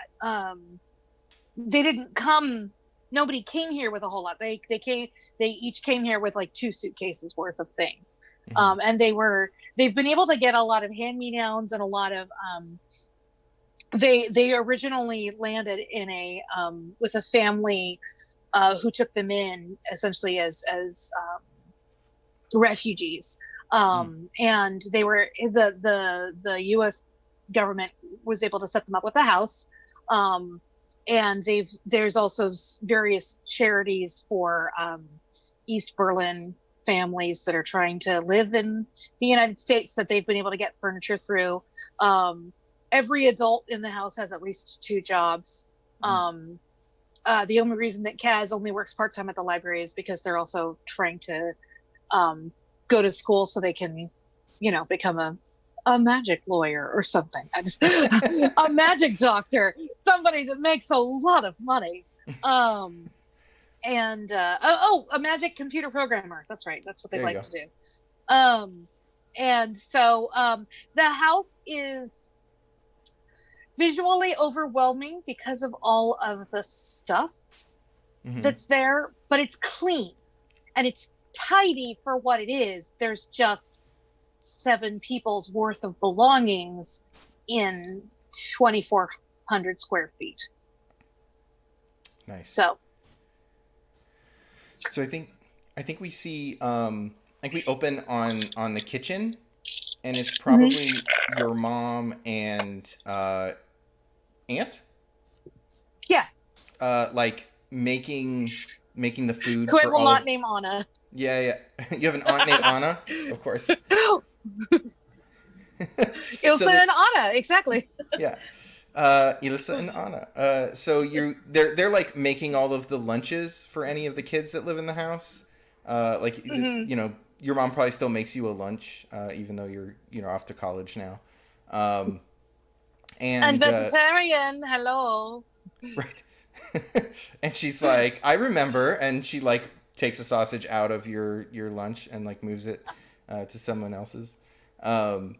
And she like there's a lot going on in this house, and like there's a lot of cleaning that has to happen. And how old's your sister? Like 8th grade? Also, yeah, that's a good age, 13. Yeah. So your sister's like probably like in a hurry, and also has a lot of demands on mom. But like there's a point when she stops, and like when you come in, and she's like, okay, well, I didn't get to talk to you last night, and she like fixes her ponytail because it's Courtney Cox, so she always has that ponytail. And she's like, what are your 3 interesting facts? Yeah, well, my 3 interesting facts are there are no new people at this school. I know everyone's that I had today there because they are all the freshmen are all the seniors from my high school. So that is one interesting fact. The second interesting fact is that I got a ride home with a cheerleader, and after we went to a bar together with 2 gentlemen. Okay. Well, I spent my evening in the company of 3 acquaintances. Okay. I would not call them friends. I'm going to give you a B- for effort because it wasn't exactly what I asked for, but that was a few interesting facts. How did you get into a bar? I thought the drinking age was higher here. Apparently, in this small town, they do not check IDs very securely, and also mine is still from Berlin, so he doesn't think this American knows how to read German. No, they just wave me in. I'm still 19, Mama. Well, of course, but I don't want you breaking any laws or getting into any trouble. You know how difficult it can be for us. Yeah. I will not get into trouble, I promise. All right. Well, I'm glad that you spent some time with new people or old people. Yeah. You remember the cheerleader who had the pom-pom hands that the one I was supposed to give the scholarship. I messed up her scholarship. Remember her? You made friends with her? Yeah. She just dropped me off. Well, that's pretty impressive then. Danke. You're welcome. And then oh god, do you remember the how would we describe Harold from high school? Let's see, what was my correct connection with Harold? D&D. The synth Oh pop yeah, kid? that's right. I've probably been to your house. Yeah, do you remember the little goth boy who thought that because his character died in the dungeons and in Dungeons and Darkness that that it meant that the game was over? German goth or American goth? American goth, Mama. Oh, yes, okay. Yeah. So he was there, and then of course you remember Zachary. No, we are not getting back together. I mean, but he was there. I've asked you to dress differently. Perhaps if you wore something a little bit more like what your sister wears, you'd be able to find someone who's a little less like Zachary. And I'm not interested in Zachary. I just said that. We're not getting back together. I mean, you just spent an evening in a bar with him. You're painting a picture for me that is a little You are different painting a from- picture for yourself, Mama. All right, well, You are not looking at the picture I am painting. okay. Well, So we are not getting back together, and I know that you do not like the way I dress, and I am very sorry about that. But we have talked about how I like to look on the outside how I feel on the inside. And I appreciate you supporting me. mm, And they like kiss their mom and just kind of leave the kitchen. and yeah, I think like then the rest of the like chaos of the house rushes in to fill the space. Yeah. And we cut to I think I want to see Harold waking up at do you stay the full night? Do you wake up at Yeah, I At totally Whitmore's think I house? do. I think I'm a little scared to go home. Oh, okay. So his place is way out there. You know, chances are most people don't even know that I have any affiliation with them. So like, just get out, right? Like it's Yeah. cool.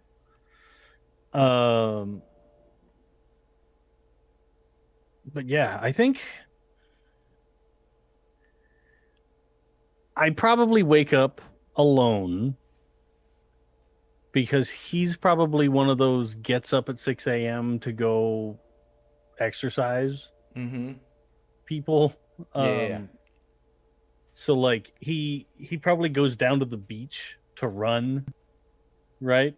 Mm-hmm. So like I wake up and then I probably like stumble around to find the kitchen, right? Like I probably never actually stayed over here before.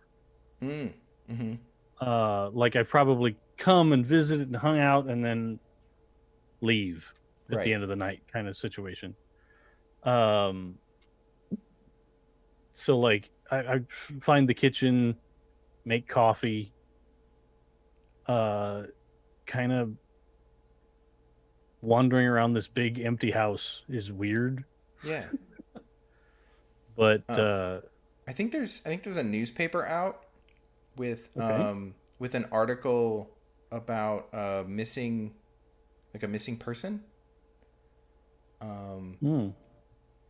And it was one of the like, would you remember?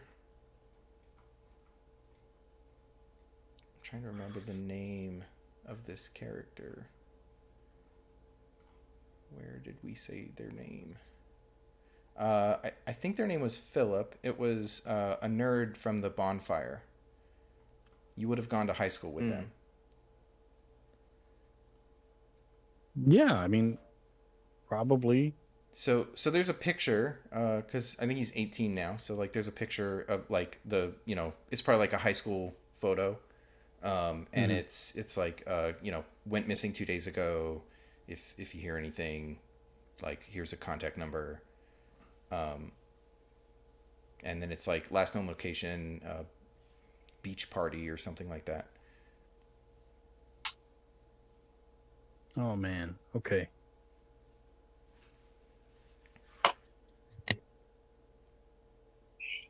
Evidence mounting of. I think that's when Mr. Whitmore like comes in from his run, and he's like, you're up. It's good to have you. I'm glad you wanted to stay. I think like I just give him a like giant bear hug, right? Like and then it turns it from a hug into just a like sincere thank you. Like I had yesterday was the first day of school. It was a real rough day. It's nice to know there's somebody out there that cares. And I think there's like a brush the hair out of your eyes kind of thing, because you have like longer hair, right? Yeah, Yeah. And so he like brushes your hair back, and he's like, "You're always welcome here." Thanks. I appreciate it. And I mean, you have the best coffee in LA. Like, Well, I have it imported, so it's Colombian. Did you want some breakfast? I could make us some breakfast. And he like goes into the kitchen and starts. sure. Well, I would probably be calculating in my head how long it's going to take me to get home, get a change of clothes, get to school on time. So, like, if I think I have enough time, then I will stay. But if I don't, then I'll take my cup of coffee and go. Probably not, just for the sake of like, college is kind of an imposition on your time. So, Yeah, rock on. yeah. So there's like that. You could ditch, like you could just not go to your first class, or you could. Is the first class going to be where I'm going to see everybody else again? Probably. Or? Yeah, it's probably like an Okay. intro to Magecraft is probably your first Okay. class of the day. All right, so then I will not ditch.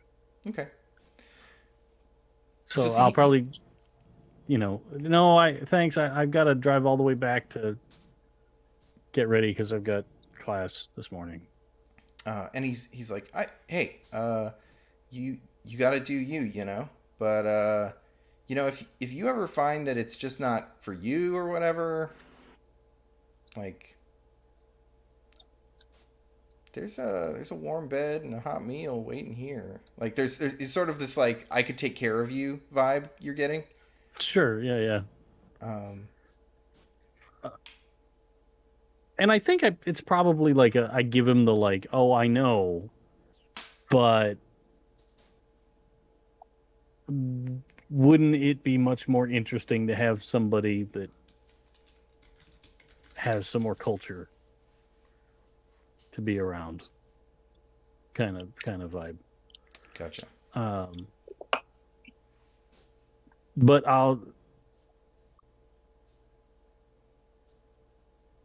before I leave, I'll probably set the coffee down and give him a big kiss and then thank him again. And then grab my sweater off the back of the bar stool and hit the road. Cool. Awesome. So yeah, so that like he sits back down and we see you leave. And does anybody else have anything they want to do before we cut to school? Because I think we will. I want to get there early. I want to get there early, to help with the library. Try and get a couple of hours in before class. Sure. So yeah, so you get there. Is there a scene you want at the library, or just that you're helping at the library? I'm grinding at the library. Nice. And so yeah, so Gotta make back that booze money. Yeah, exactly. Oh, So- shoot, yeah. I think Audrey and Kaz are the ones that show up the earliest because you mentioned you have early classes. Yeah, Audrey's classes are early, and then also, like, she's a, like, gross person who wakes up at dawn to jog and stuff. Nice. With her with her mom or something. It's like a night, unlike Kaz's very chaotic morning. It's probably very chill. Like, so Nice. this is normal Yeah. for her to be there much Kaz, earlier. it's like the scene in Home Alone when the entire McAllister family is trying to get out of the house to get to the airport. It's that every goddamn morning at the Kaz house, at Casa de Yeah. Kaz. Nice. Yeah, Audrey has her Yes. schedule down to an art now, so like the whole family runs like well operated machinery. That's awesome. So you two get there early. I think we want to see. Zach was gonna go see Miss Strauss, Yes. so I think we should definitely see that scene. What do you do? How do you get into Miss Strauss's office this time? Oh gosh. Is the guy that I gave the rain check thing to here today? Oh yeah, he's definitely back. I mean, it's the next day. You told him he'd be back. Okay. Oh. Okay. Oh man.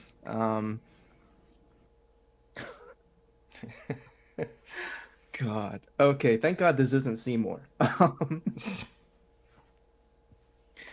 I don't know if I need to. I want to resolve that or just. Okay. I think I'll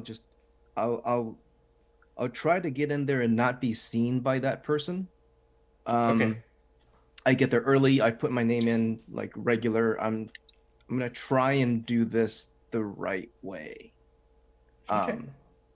And when I get up to the clipboard, I'm gonna see where that guy put his name. I'm gonna see if I can move it to the top. Oh, yeah. Yeah, there's definitely a second where you could like mess with the thing. Yeah, I'm gonna mess with it a bit. Cool. Do I need to roll something for that? Like For maybe something small like that, I don't think you need to roll. It probably Okay. also hits your right and injustice Yeah, thing, even Yeah, though it's not a that's law. what I wanted. It's,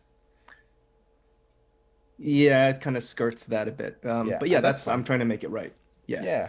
So And yeah, then so I'm gonna wait. yeah, because they hand you the thing to like write your name in or whatever, Right. and you swap him to the top, and then they take it back and they call the name, and he's like, Cool.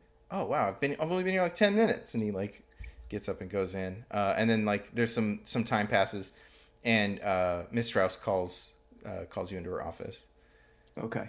and she's like, oh, you're back. Yeah. Yeah. It's thanks for having me back. I mean it's my job, so Right. Of course.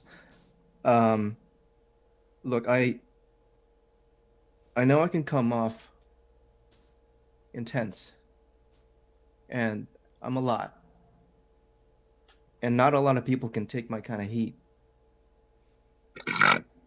But I feel like, Wow. Sorry, every time you say it, it gets funnier. excuse me, it was I had to eat on the run today. But I just I want to know how you can trust people. You know, like teachers. How do you know when a teacher's actually a good person? Like, how do you know if maybe they've been tempted? So, okay. So I think there's when you say how do you know when you can trust someone? You can see that her wheels are spinning, like she's prepping the speech to be like, oh, we're going to talk about Yeah. trust issues. Got it. And then you say, how do you know if they've been tempted? And have you ever do you know anyone who's a mandated reporter? You know me. Okay, so when there's like a there's Yeah, a he's- face they he- get when you get really close to something that they have to report. Like they Mhm. don't want to hear this, but also they are gonna They end have up to hearing hear it, it. and then they're gonna have like they don't want to have to do what they're gonna do. You know what I mean? What they're going to have to do. Yeah. They So don't she need this gets- kind of heat right now. She does not want this kind of heat right now. She does not. And so guarantee she's you. like, "Oh, yeah, no, well, why would you think why would you think a teacher would be tempted?"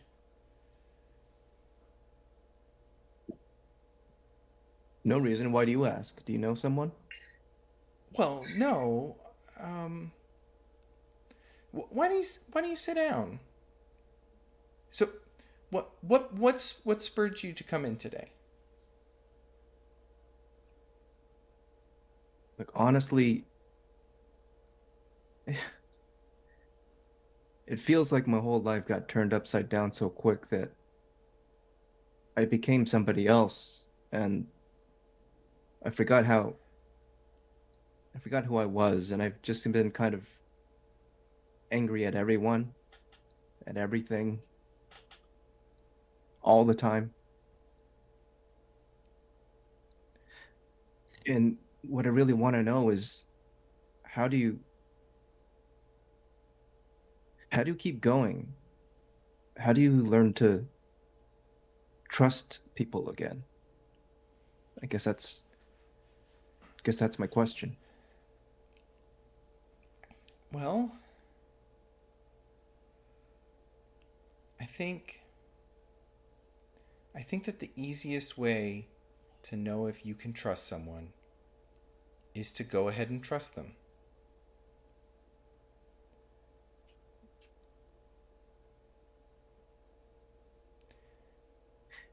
And if I think someone might be bad, someone, maybe is like in a cult or something, like doing just bad stuff to people Oh, you're that I dead. care You're in a about. cult. What would you do? Is this hypothetical person someone you care about? It's somebody that might hurt people that I care about. Well, if you think that someone is tempted, Yeah, then like a professor, like how you signed me up for intro to Magecraft, right? like Mr. Larson, right? Like let's say he's So, let's say he's tempted, right? Like what would you do? well, I would probably notify someone in the faculty so that they could address it. And what if Because if someone is tempted, they can be kind of dangerous. And so I don't think it would be a good idea to approach them yourself. If it was someone that you say cared about or was someone close to you, you might try to find out what's going on with them that might cause them to show signs of being tempted. But if this is a stranger or someone in a position to hurt you, then I think reporting that person is the best way to go. Now, are you saying that you believe Mr. Larson may be tempted? what? Wow. What do you think about that? I haven't interacted with Mr. Larson all that much to know whether or not he is acting strangely. And as far as I understand, you've only met him here. Did you know him outside of the first class that you met him in?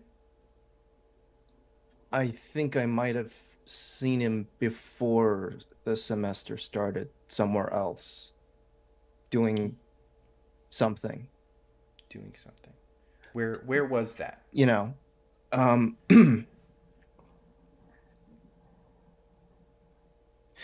Thank you for your time, Miss Strauss.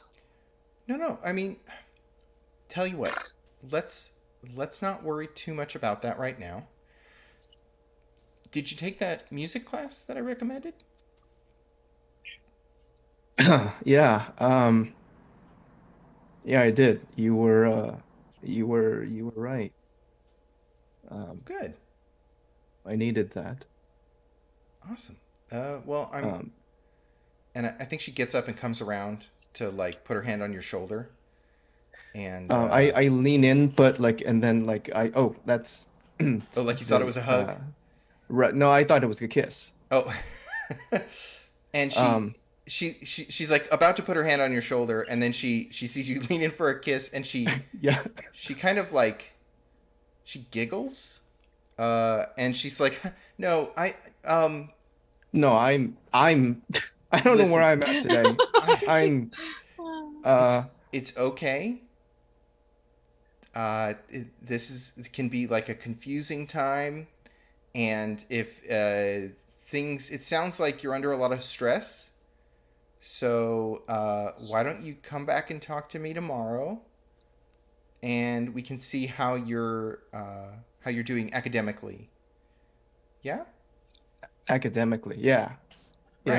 Yeah. And of course, would if like you that. notice anything strange, you can always tell me. Yeah, I think I know that. Thank you Yeah, for everything. you're very welcome. What's your favorite kind of music, by the way?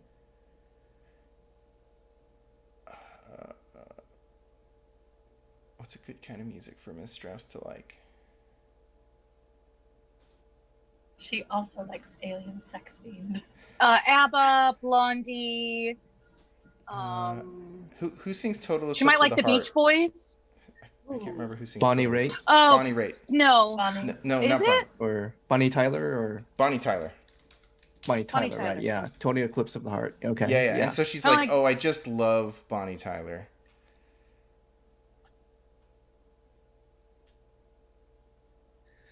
I'll see you around. She also Bright might Eyes. like. Sorry. Aw. And Can't wait for.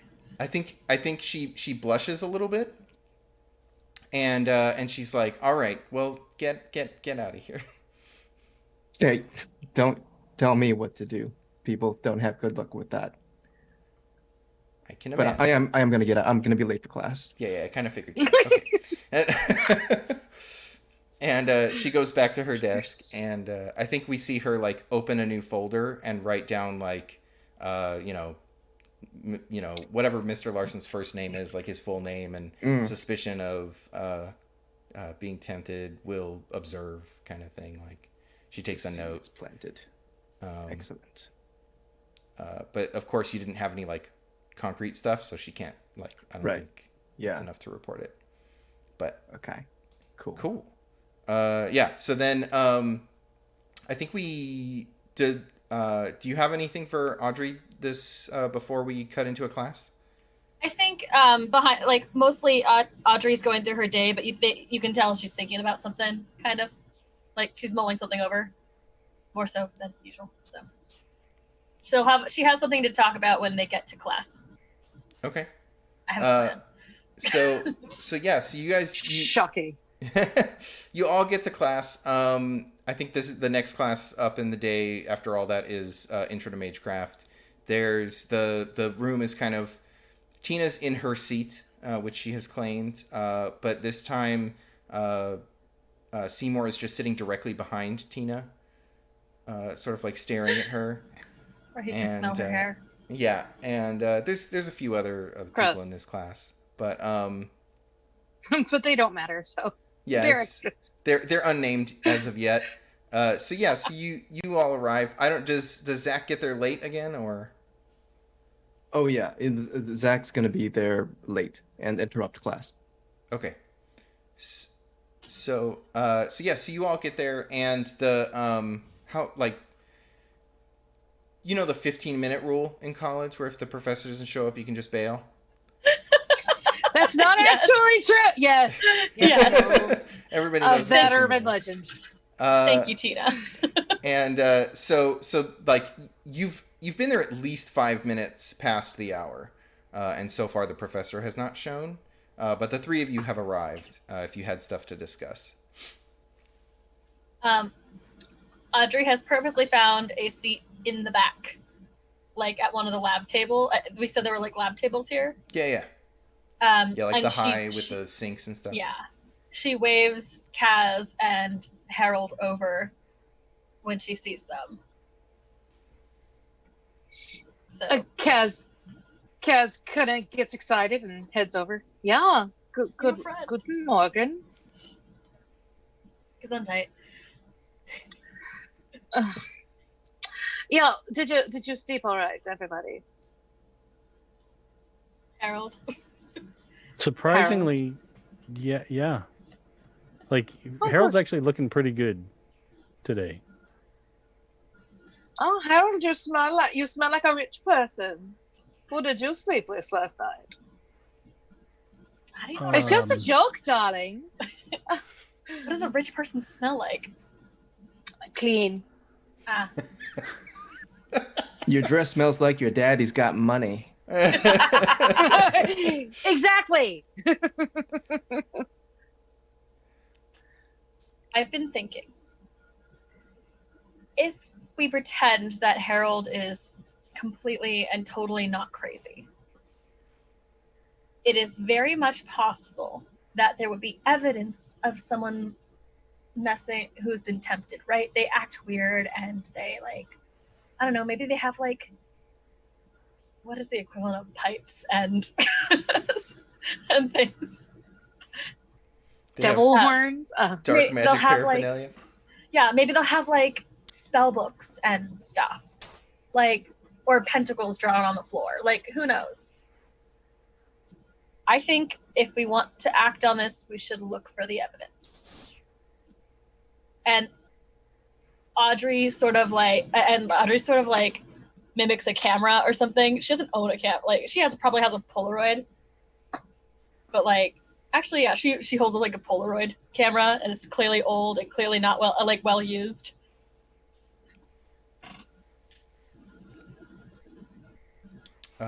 I think at that, Zach gets there at the like 14-minute 30-second mark. Yeah. Living in a powder keg and giving off sparks. And same thing. Like, he kind of pushes the door open and he sees the teacher is not here.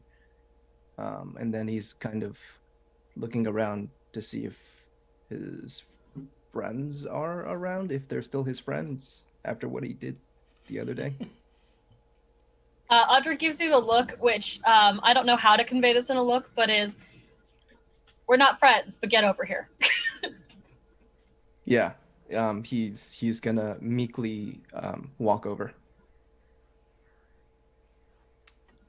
And I think at that point, like right at that 15-minute mark, the professor walks in. And Is there like an audible groan from it? Yeah, there you go. Yes. Mm. Oh, yeah, everyone is Like- like people were just starting to zip up backpacks. Like, uh-huh. Yeah.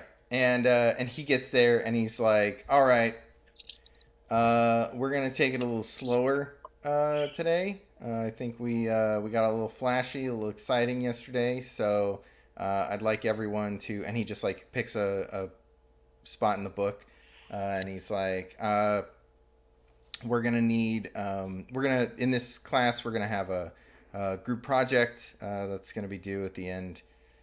So go ahead and pair up into teams of 4, and he gives you like shouts out a page number, and he's like, we'll be reviewing this chapter or these pages tomorrow. And he says, go, he starts just like, he like sits down at his desk and he's like, read amongst yourselves. Let me know if you have any questions. And he looks kind of hungover. And he's like favoring an arm, and he like sits into his seat. He like gets into his seat and pulls out a notebook and starts writing some stuff. I've got a question. Yes. Zachary, I don't believe we got to speak after class last time. Yeah, was that? are we still doing that? Because you bailed. Right. Well, I'm going to go ahead and let you off with a warning this time, but I expect you to be more respectful in my class going forward. No, I wanted. I was hoping we could still talk after. I feel I owe you an apology. I think it'd be good if I could, have that time with you after class if you still want to do that. He like takes like a deep beleaguered breath and he's like, Yes, that'll be fine. Come see me at the end of class. You got it. And you got it. He just sort of like goes back to writing in this notebook, and at like a few minutes later, he like walks around and hands out a pamphlet or something that has like the instructions for the group project that you're all gonna have to do. And it's definitely just like some intro to Magecraft, like thaumaturgic funneling type stuff, right? Like learn how to channel energy and share energy between each other and that kind of stuff. So yes, and then he just goes back to sitting at his desk, and it's mostly quiet in there. Like some of the other kids get kind of rowdy at one point. But yeah, you have free reign of the class to kind of chat and do whatever you're going to do. Didn't. Well, does anybody else notice that our teacher seems to be somewhat diminished today? Sorry, Yeah. He was so bubbly, and now do you see his arm? Did you notice? He's not using it at all. Look, look as he writes, he's almost cradling it. Don't be so obvious. Look gently. All four of us. What is time? Okay, you first. Style. What if there's some kind of connection between the dark magic and the caster of dark magic? So when we hurt the dog, it hurt him. Does anybody know how this works? No. I'll actually look in the book if, like, in the index, if there's like Look in the book under dark magic. Yeah, Flip to the back of the book. Yeah. Go ahead and roll. Like that sounds like mental. Like you're trying to study. Okay. Gosh. How's everybody feeling this morning? Oh, should have thought of that beforehand. I'm feeling pretty yellow. Oh yeah. Green. I think orange, because Audrey gets into this like, I'm gonna do the thing, like warrior mode, and it like when they were in high school, it was probably more of a like, oh yeah, she's a jock, like she just like this is the mode she gets when she's ready to do something, and now you realize it's probably like very type A for this one specific like area. Nice. So this is like she's like a dog with a bone with this now. Nice. So I got a Zach 9. is orange. You got a 9. Okay. Number Nice. 9. So I think there's probably a few warnings in the let's see, what would be in your intro to Magecraft class, or what is the book called? Yeah, it's A history of the book is Magecraft. yeah. And we're turning to page 394. So yeah, I think you find a section on like seeing the like noticing the signs of dark magic, and it's more about seeing them in yourself. Like it's a way to notice if like have you come in contact with dark magic? Like, do you feel tempted? Like how to keep a lid on that? Because it's sort of something like the way the book describes it. It sort of presents itself to you, and not like it doesn't always have to be something you go looking for. And so it kind of talks about, if you see strange apparitions or shadowy anything, stuff like that, right? Like it talks about have people around you been getting sick? Has there been any whatever the symptoms of radiation poisoning are, right? Like, are people vomiting or anything like that? Mysterious disappearances. It doesn't say anything about mysterious disappearances in your intro to Magecraft book, but it does have like it goes through some signs, right? And you're looking for like ways to tell, like what to search for if the teacher was using dark magic, right? So it does talk about that darkness is attracted to dark magic. And so if you're doing dark magic, the darkness may come. Like it's vague, right? Like it's very much, we don't want to sound like we're crazy by saying monsters are going to come and get you if you do dark magic, but there's a few passages that are weird enough that are like, if you're doing dark magic, something's going to come and get you. Like you could like read it that way. Some of the other things would be if they have a gray wisp, like a powerful dark magician may have a gray wisp. And like most of the symptoms are like, are people nearby getting sick? Are there dark apparitions? And then of course it talks about the difference between like written spells for like the shapes and sigils for light magic and for dark magic. It doesn't show you any, but it's like they'll be more like this, right? But it doesn't give you any. So like if you found a spell, you'd be able to tell the difference between the sigils. But it's sort of like riddled throughout some of the back chapters. Like the author wanted it in there, but couldn't get it approved to just talk about dark magic in a college textbook. Well, yeah. And obviously you don't want to be like, here's all the steps to avoid. Yeah. So if you reverse engineer exactly what we're saying here, you will learn how to do dark magic. Yeah. But there's enough in there that like if you were going looking for stuff, you'd be able to find, you'd be able to recognize the signs.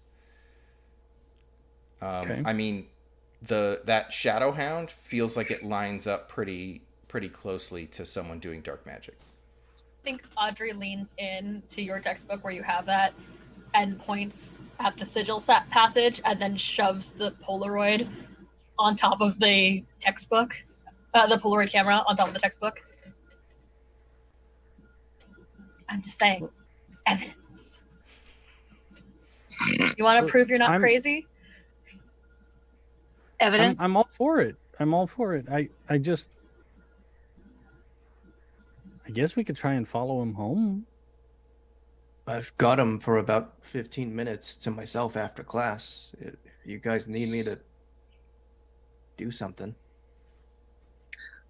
Oh, perhaps. Oh, so we already have our aspect of being chosen. You all do, yeah. Okay, so I've got a little green. No, a little yellow flame on my shoulder. Oh, that's new. Yeah. Is this the first time you've had it out? Because you can kind of tell it to, like chill in your pocket or whatever. Well, I wanted to know if I could have it follow him, or does it have to stay with me? You can totally have it follow him. Okay. It's then.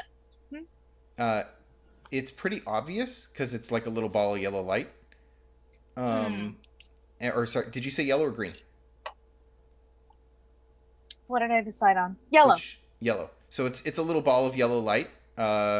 So it'd be kind of like, and the fact that you have it out might draw attention to you if you are looking for attention.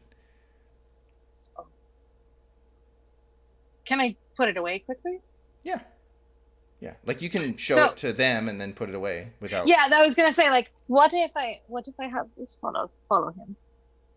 It's just a glamour. What are you gonna do with that? It's not a glamour. I mean, it's not a glamour. I mean, it's not a glamour. No, when did you get it? When did you get that thing? Last night, after we fought the dog. So, okay, so you were chosen because we encountered that thing. Because that's a mage thing. That's a, Yeah, it's like David Copperfield has that one, that purple one. Yeah, a purple one, sure. We trust the one with the purple one. No, but this I haven't named some yet. Oh, blue one. He has a blue one. Sorry. God. Now I'm That's Because that's illusion. super. Yeah, that's super cool. I like. Hard to believe. Super cool. But yeah, like. But I could have some follow him. You totally can do that, yeah. I guess that works. I was expecting something more sneaky, but like. Well, Oh, this is I very guess the- sneaky. I guess the mage Can- is on our side. can it get hurt? Or, like, I wouldn't want it, like, him to turn around and, like, slap it into the wall or.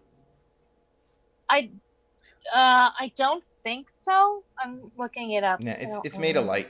It doesn't. Yeah, it's light. It's not specified in there that it can or cannot get hurt, but it can't. Okay. Can it be, like, imprisoned or taken away, or can it always return to its owner? If you put it in anything that was light, say, like if Like a light bulb? yeah, well, no, like if you Or put like it in a box that was light tight, it wouldn't be able to get out. Ah, okay. It's like he lures it into the photography department and then. Sure. Yeah, if you brought it into there, it wouldn't be able to leave if if the door was closed. Well, The dark room.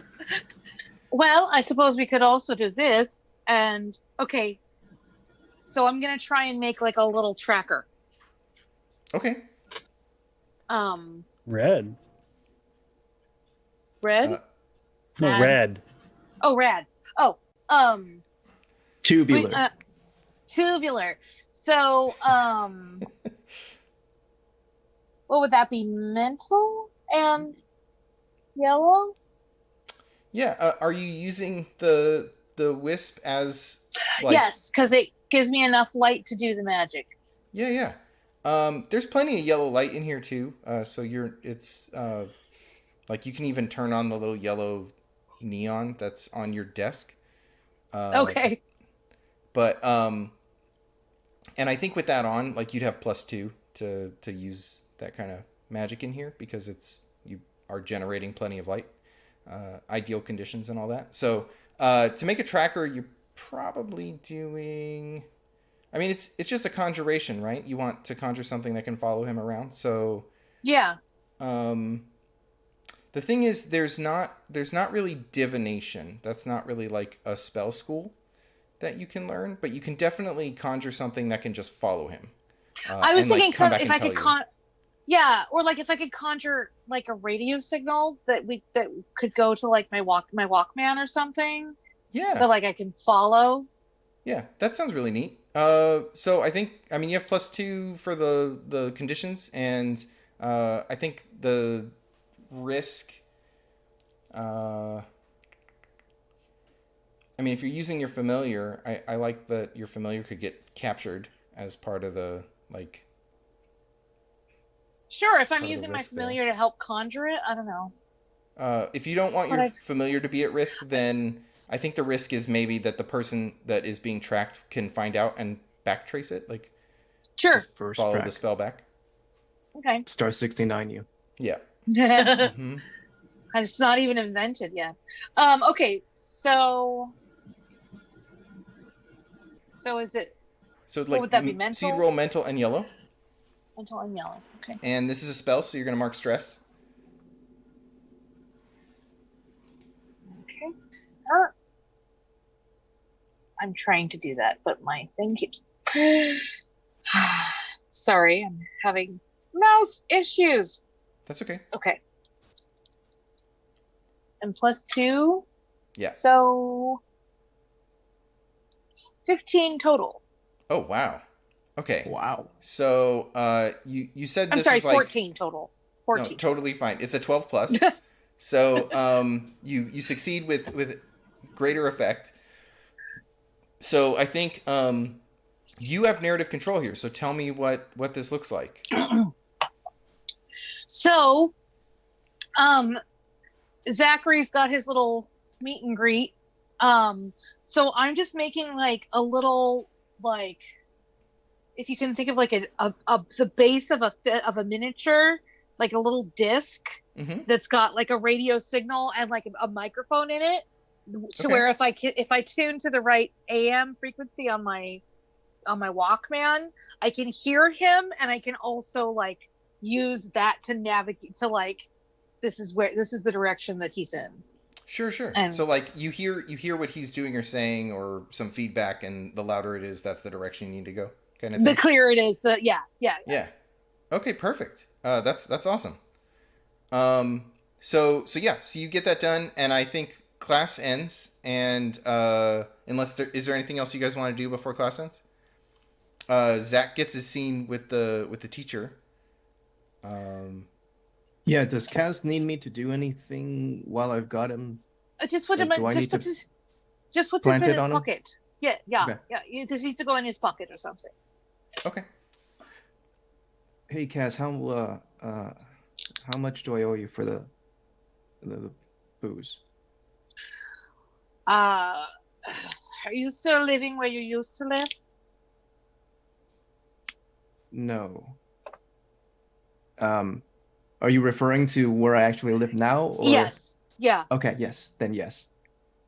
Don't worry about it. Don't tell me what to do. I'm not. I'm telling you what not to do, which is Okay. worry. Enough heat on me right now for what I need to do, so just, okay. Jeez. Yeah. Just okay. Get you a fan for all that heat. I got this. But in case anything... And Kaz knows that when he says, I got this, it can go one of two ways. Like, it's either going to be really awesome or really awful. That's how I roll. Nice. Okay, cool. Okay, so unless there's anything else, I'll wait until everyone else has left the class, and I walk up to Mr. Larson, and I kind of just wait for him to acknowledge me, and I'm just kind of checking him out. Like, how is he looking? Yeah, he seems kind of hungover. Like he seems a little down. He's kind of depressed. And I mean, he was way chipper the last time you saw him. Yeah. And then like kind of like he was bouncing all over the place, right? Like he'd be angry and then he'd be frustrated, and now he seems kind of depressed. And he's sort of like, all right, Zach, you had something you wanted to go over? Yeah. Firstly, again, it's no excuse, but my behavior yesterday was disrespectful and selfish. And you are the teacher, and I should be giving you your due respect. So firstly, I apologize. But I wanted to see if you could help me with a conjuration. I'm having a lot of trouble conjuring things on the lighter green and yellow spectrum. It's been hard for me to feel and hold the happiness, I guess. Is that, do you get what I'm saying? Yeah, I know what you mean. All right, well, so, I mean, magic, it plays on your emotions. So if you've got something going on, or if you're just feeling depressed, or I don't know, you went through a bad breakup or something like that, yeah, it'll affect your magic. I mean, it takes a lot of control, to kind of get where you want to be all the time, and even the best of us can't just feel how we want to feel every day. So, that's something you're going to struggle with. Is that just forever, or? I mean, is this like a constant for you, or just like recently? I mean, recent. It's just like recently everything changed so quickly, and I haven't really had time to process and it's just been hard. Just within the last few weeks, feels like everything changed, and I'm always angry. And people around me keep getting hurt, and I think I'm causing it. Does that happen to you? What makes you think you might be causing it?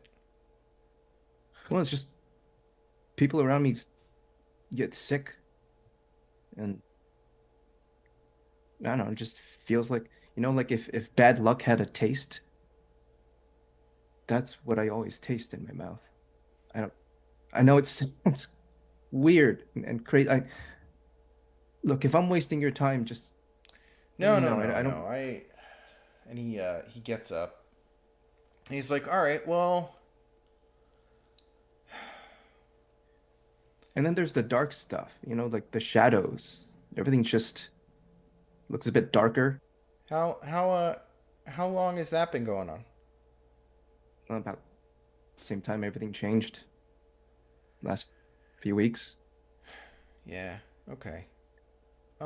You know anything about that? Like, is that happening to anyone else? Is this like a flu thing, or? Have you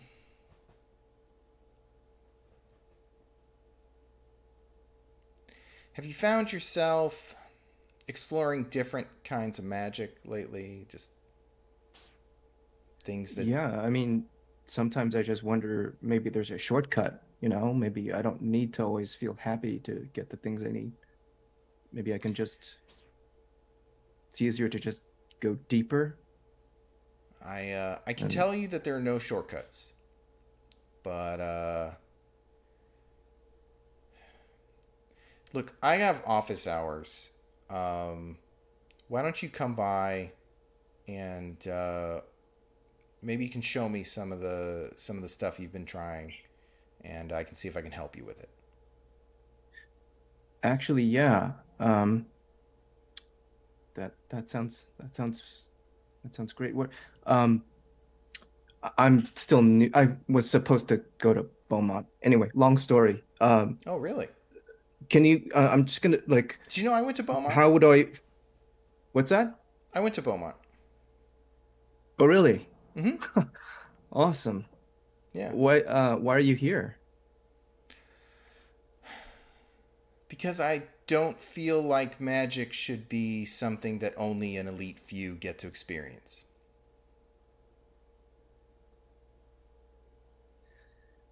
I know exactly what you mean.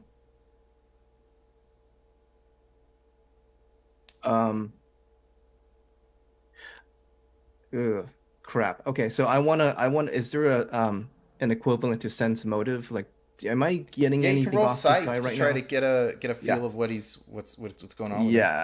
Yeah. I'm gonna try that. It's my worst stat. Here we go. How do you feel about that?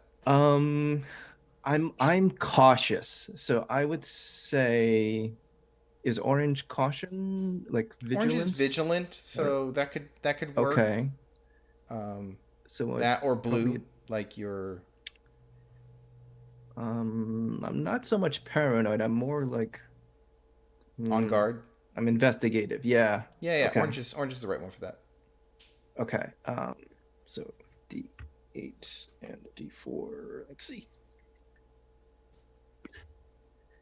4 explodes. So, 5. Okay. So I think it's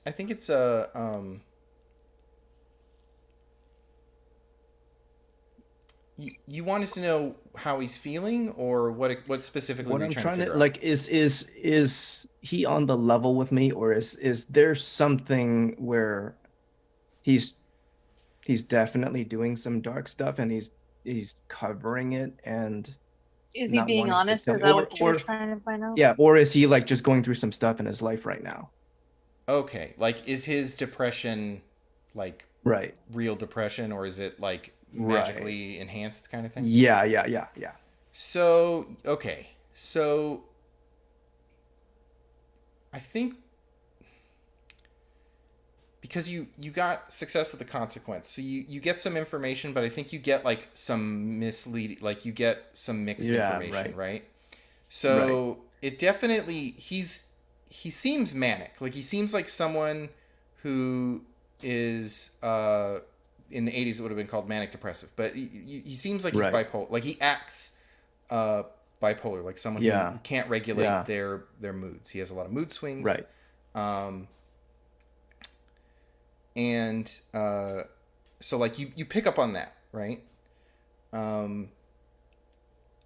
You think if someone had some sort of like dark magic that was preventing them from feeling a certain way, and so they acted strangely whenever they would normally feel that emotion, that might line up. Okay. But also he could have some just normal mood issues. And you think that he's telling the truth. Like nothing he's said just now has felt like a lie to you. Right. In fact, he seems concerned about you. Okay. That's cool. kind of the vibe that you get. Cool. So I'm going to have him, so I'm going to tell him, yeah, I'm still new to the campus. Would you mind just drawing me a map where your office is? I know where the administration building is, but how do I get to you for your office hours? Oh, and I'm going to lay it in such a way where he would have to kind of like bend down and draw it out. Meanwhile, I'm going to slip the tracer on to a pocket of his somewhere. Yeah. So he definitely does. He reaches down to do that. You can try to slip the thing in his pocket. Okay. This should motor, I'm thinking. Motor's the right way to go there, I think. And cool. This definitely feels like it's something in your wheelhouse. With Hard Knocks and I'm wondering, because I actually changed. I'm not Hard Knocks. I'm band practice. Oh, okay. Yeah, so I don't have that, but well, let's roll, because motor is still a pretty good skill for me. Sure. Ooh, 8. Nice. Yeah. So you get it in his pocket. No, so, the Ed exploded.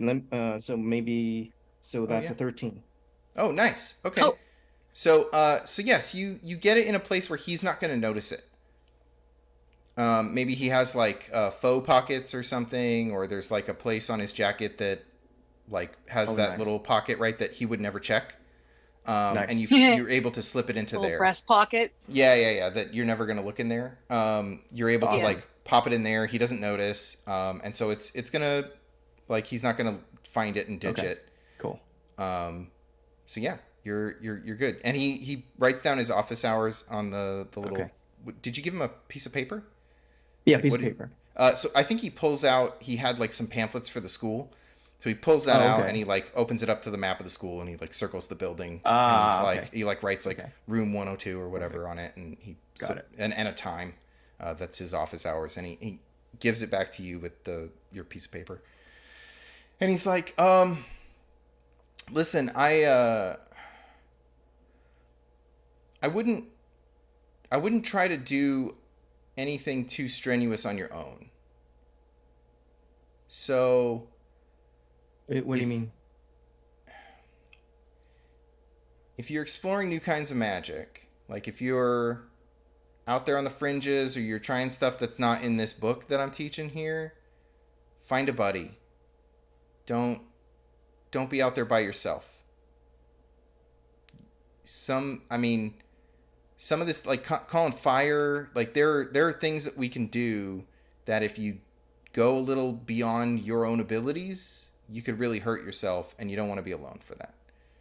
So find a friend or hold off, come see me and we can talk about it, but just stay safe, that makes sense. Hey, I agree with what you said about magic. It shouldn't just be for elites. I'm glad you didn't end up at Beaumont like me. You're here. It's thanks. Yeah. I'm already late for my music class, so thank you so much. I'll see you in class. Yep. Thanks. Take care. and he like you can see that he like grabs his arm a little bit, like it hurts, and then he grabs his stuff and gets it in his bag and gets out of there. You need a hand with any of that? Oh no, I'm It's fine. like you have a bad night or bar fight or something. Oh no, I just shut it in the car door. I'll be fine. Yikes. Okay. Well, thanks, Yep. Mr. Larson. I'll see you around. Take care. And I think because we're coming up on 10, I think that is the last scene for this session. So let's do outros. This is a little more somber of a game than last time. Last time was like kind of punched up. But we learned a lot about the characters today, so I'm really excited about that. All right, cool. So that's the end of tonight's session. We hope you enjoyed it. Join us August 24th for our next session. If you want to catch up on past episodes or find all the other APs on the Happy Jacks network, visit happyjacks.org/shows. If you'd like to learn more about Lighthearted, you can go to lighthearted.games. Lighthearted is a game of 80s neon magic and written by myself and my wife, Kate Potts. If you'd like to follow me to hear about stuff I'm up to, you can follow me at Kurt Potts on Twitter. That's where I do talk about most of my projects and things like that. I will throw it to y'all. Claire, did you want to? Yes. Yeah. I'm Clara, and today I'm gonna be plugging a charity that I work with called Stand Up for Kids. They're a national organization that serves homeless children and college students. Homeless children and homeless college students. Over 20% of U.S. college students will experience some form of housing insecurity during their studies, with much higher percentages among students of color, first-generation Americans, and LGBT plus students. Stand Up for Kids projects those numbers may as much as triple this fall due to dorm housing shortages because of the ongoing COVID pandemic. For information about how to make a difference in your community, please visit standupforkids.org or follow us at Stand Up for Kids. Awesome. Thank you so much. Dave. I don't have anything nearly as important or cool as that to talk about. But I will say that I had a lot of fun tonight, and thanks everybody for providing that dynamic contrast in characters. Right? Yeah, it was really fun. If we can't be serious sometimes, then being silly isn't as fun. So I appreciate it. Awesome. Yeah, I also really enjoyed that about this session. Clara. The names are still backwards. Oh, yeah, they are, aren't they? Hi, I am still Clara. You can find, sorry, my brain is, I was like very into the scene and then I was like, oh, I have to talk again. You can find me all over the internet as clearly_golden, especially on Twitter where I rant a lot. But you should definitely follow me there because I might be releasing something interesting on my birthday because that's this Wednesday. And I wanted to help make a present to give back to... I wanted to give everyone else a birthday present this year, I guess. So keep an eye out for that. Also, you can find me over at Games We Never Plays podcast, where all month we are playing Pathfinder 2nd Edition.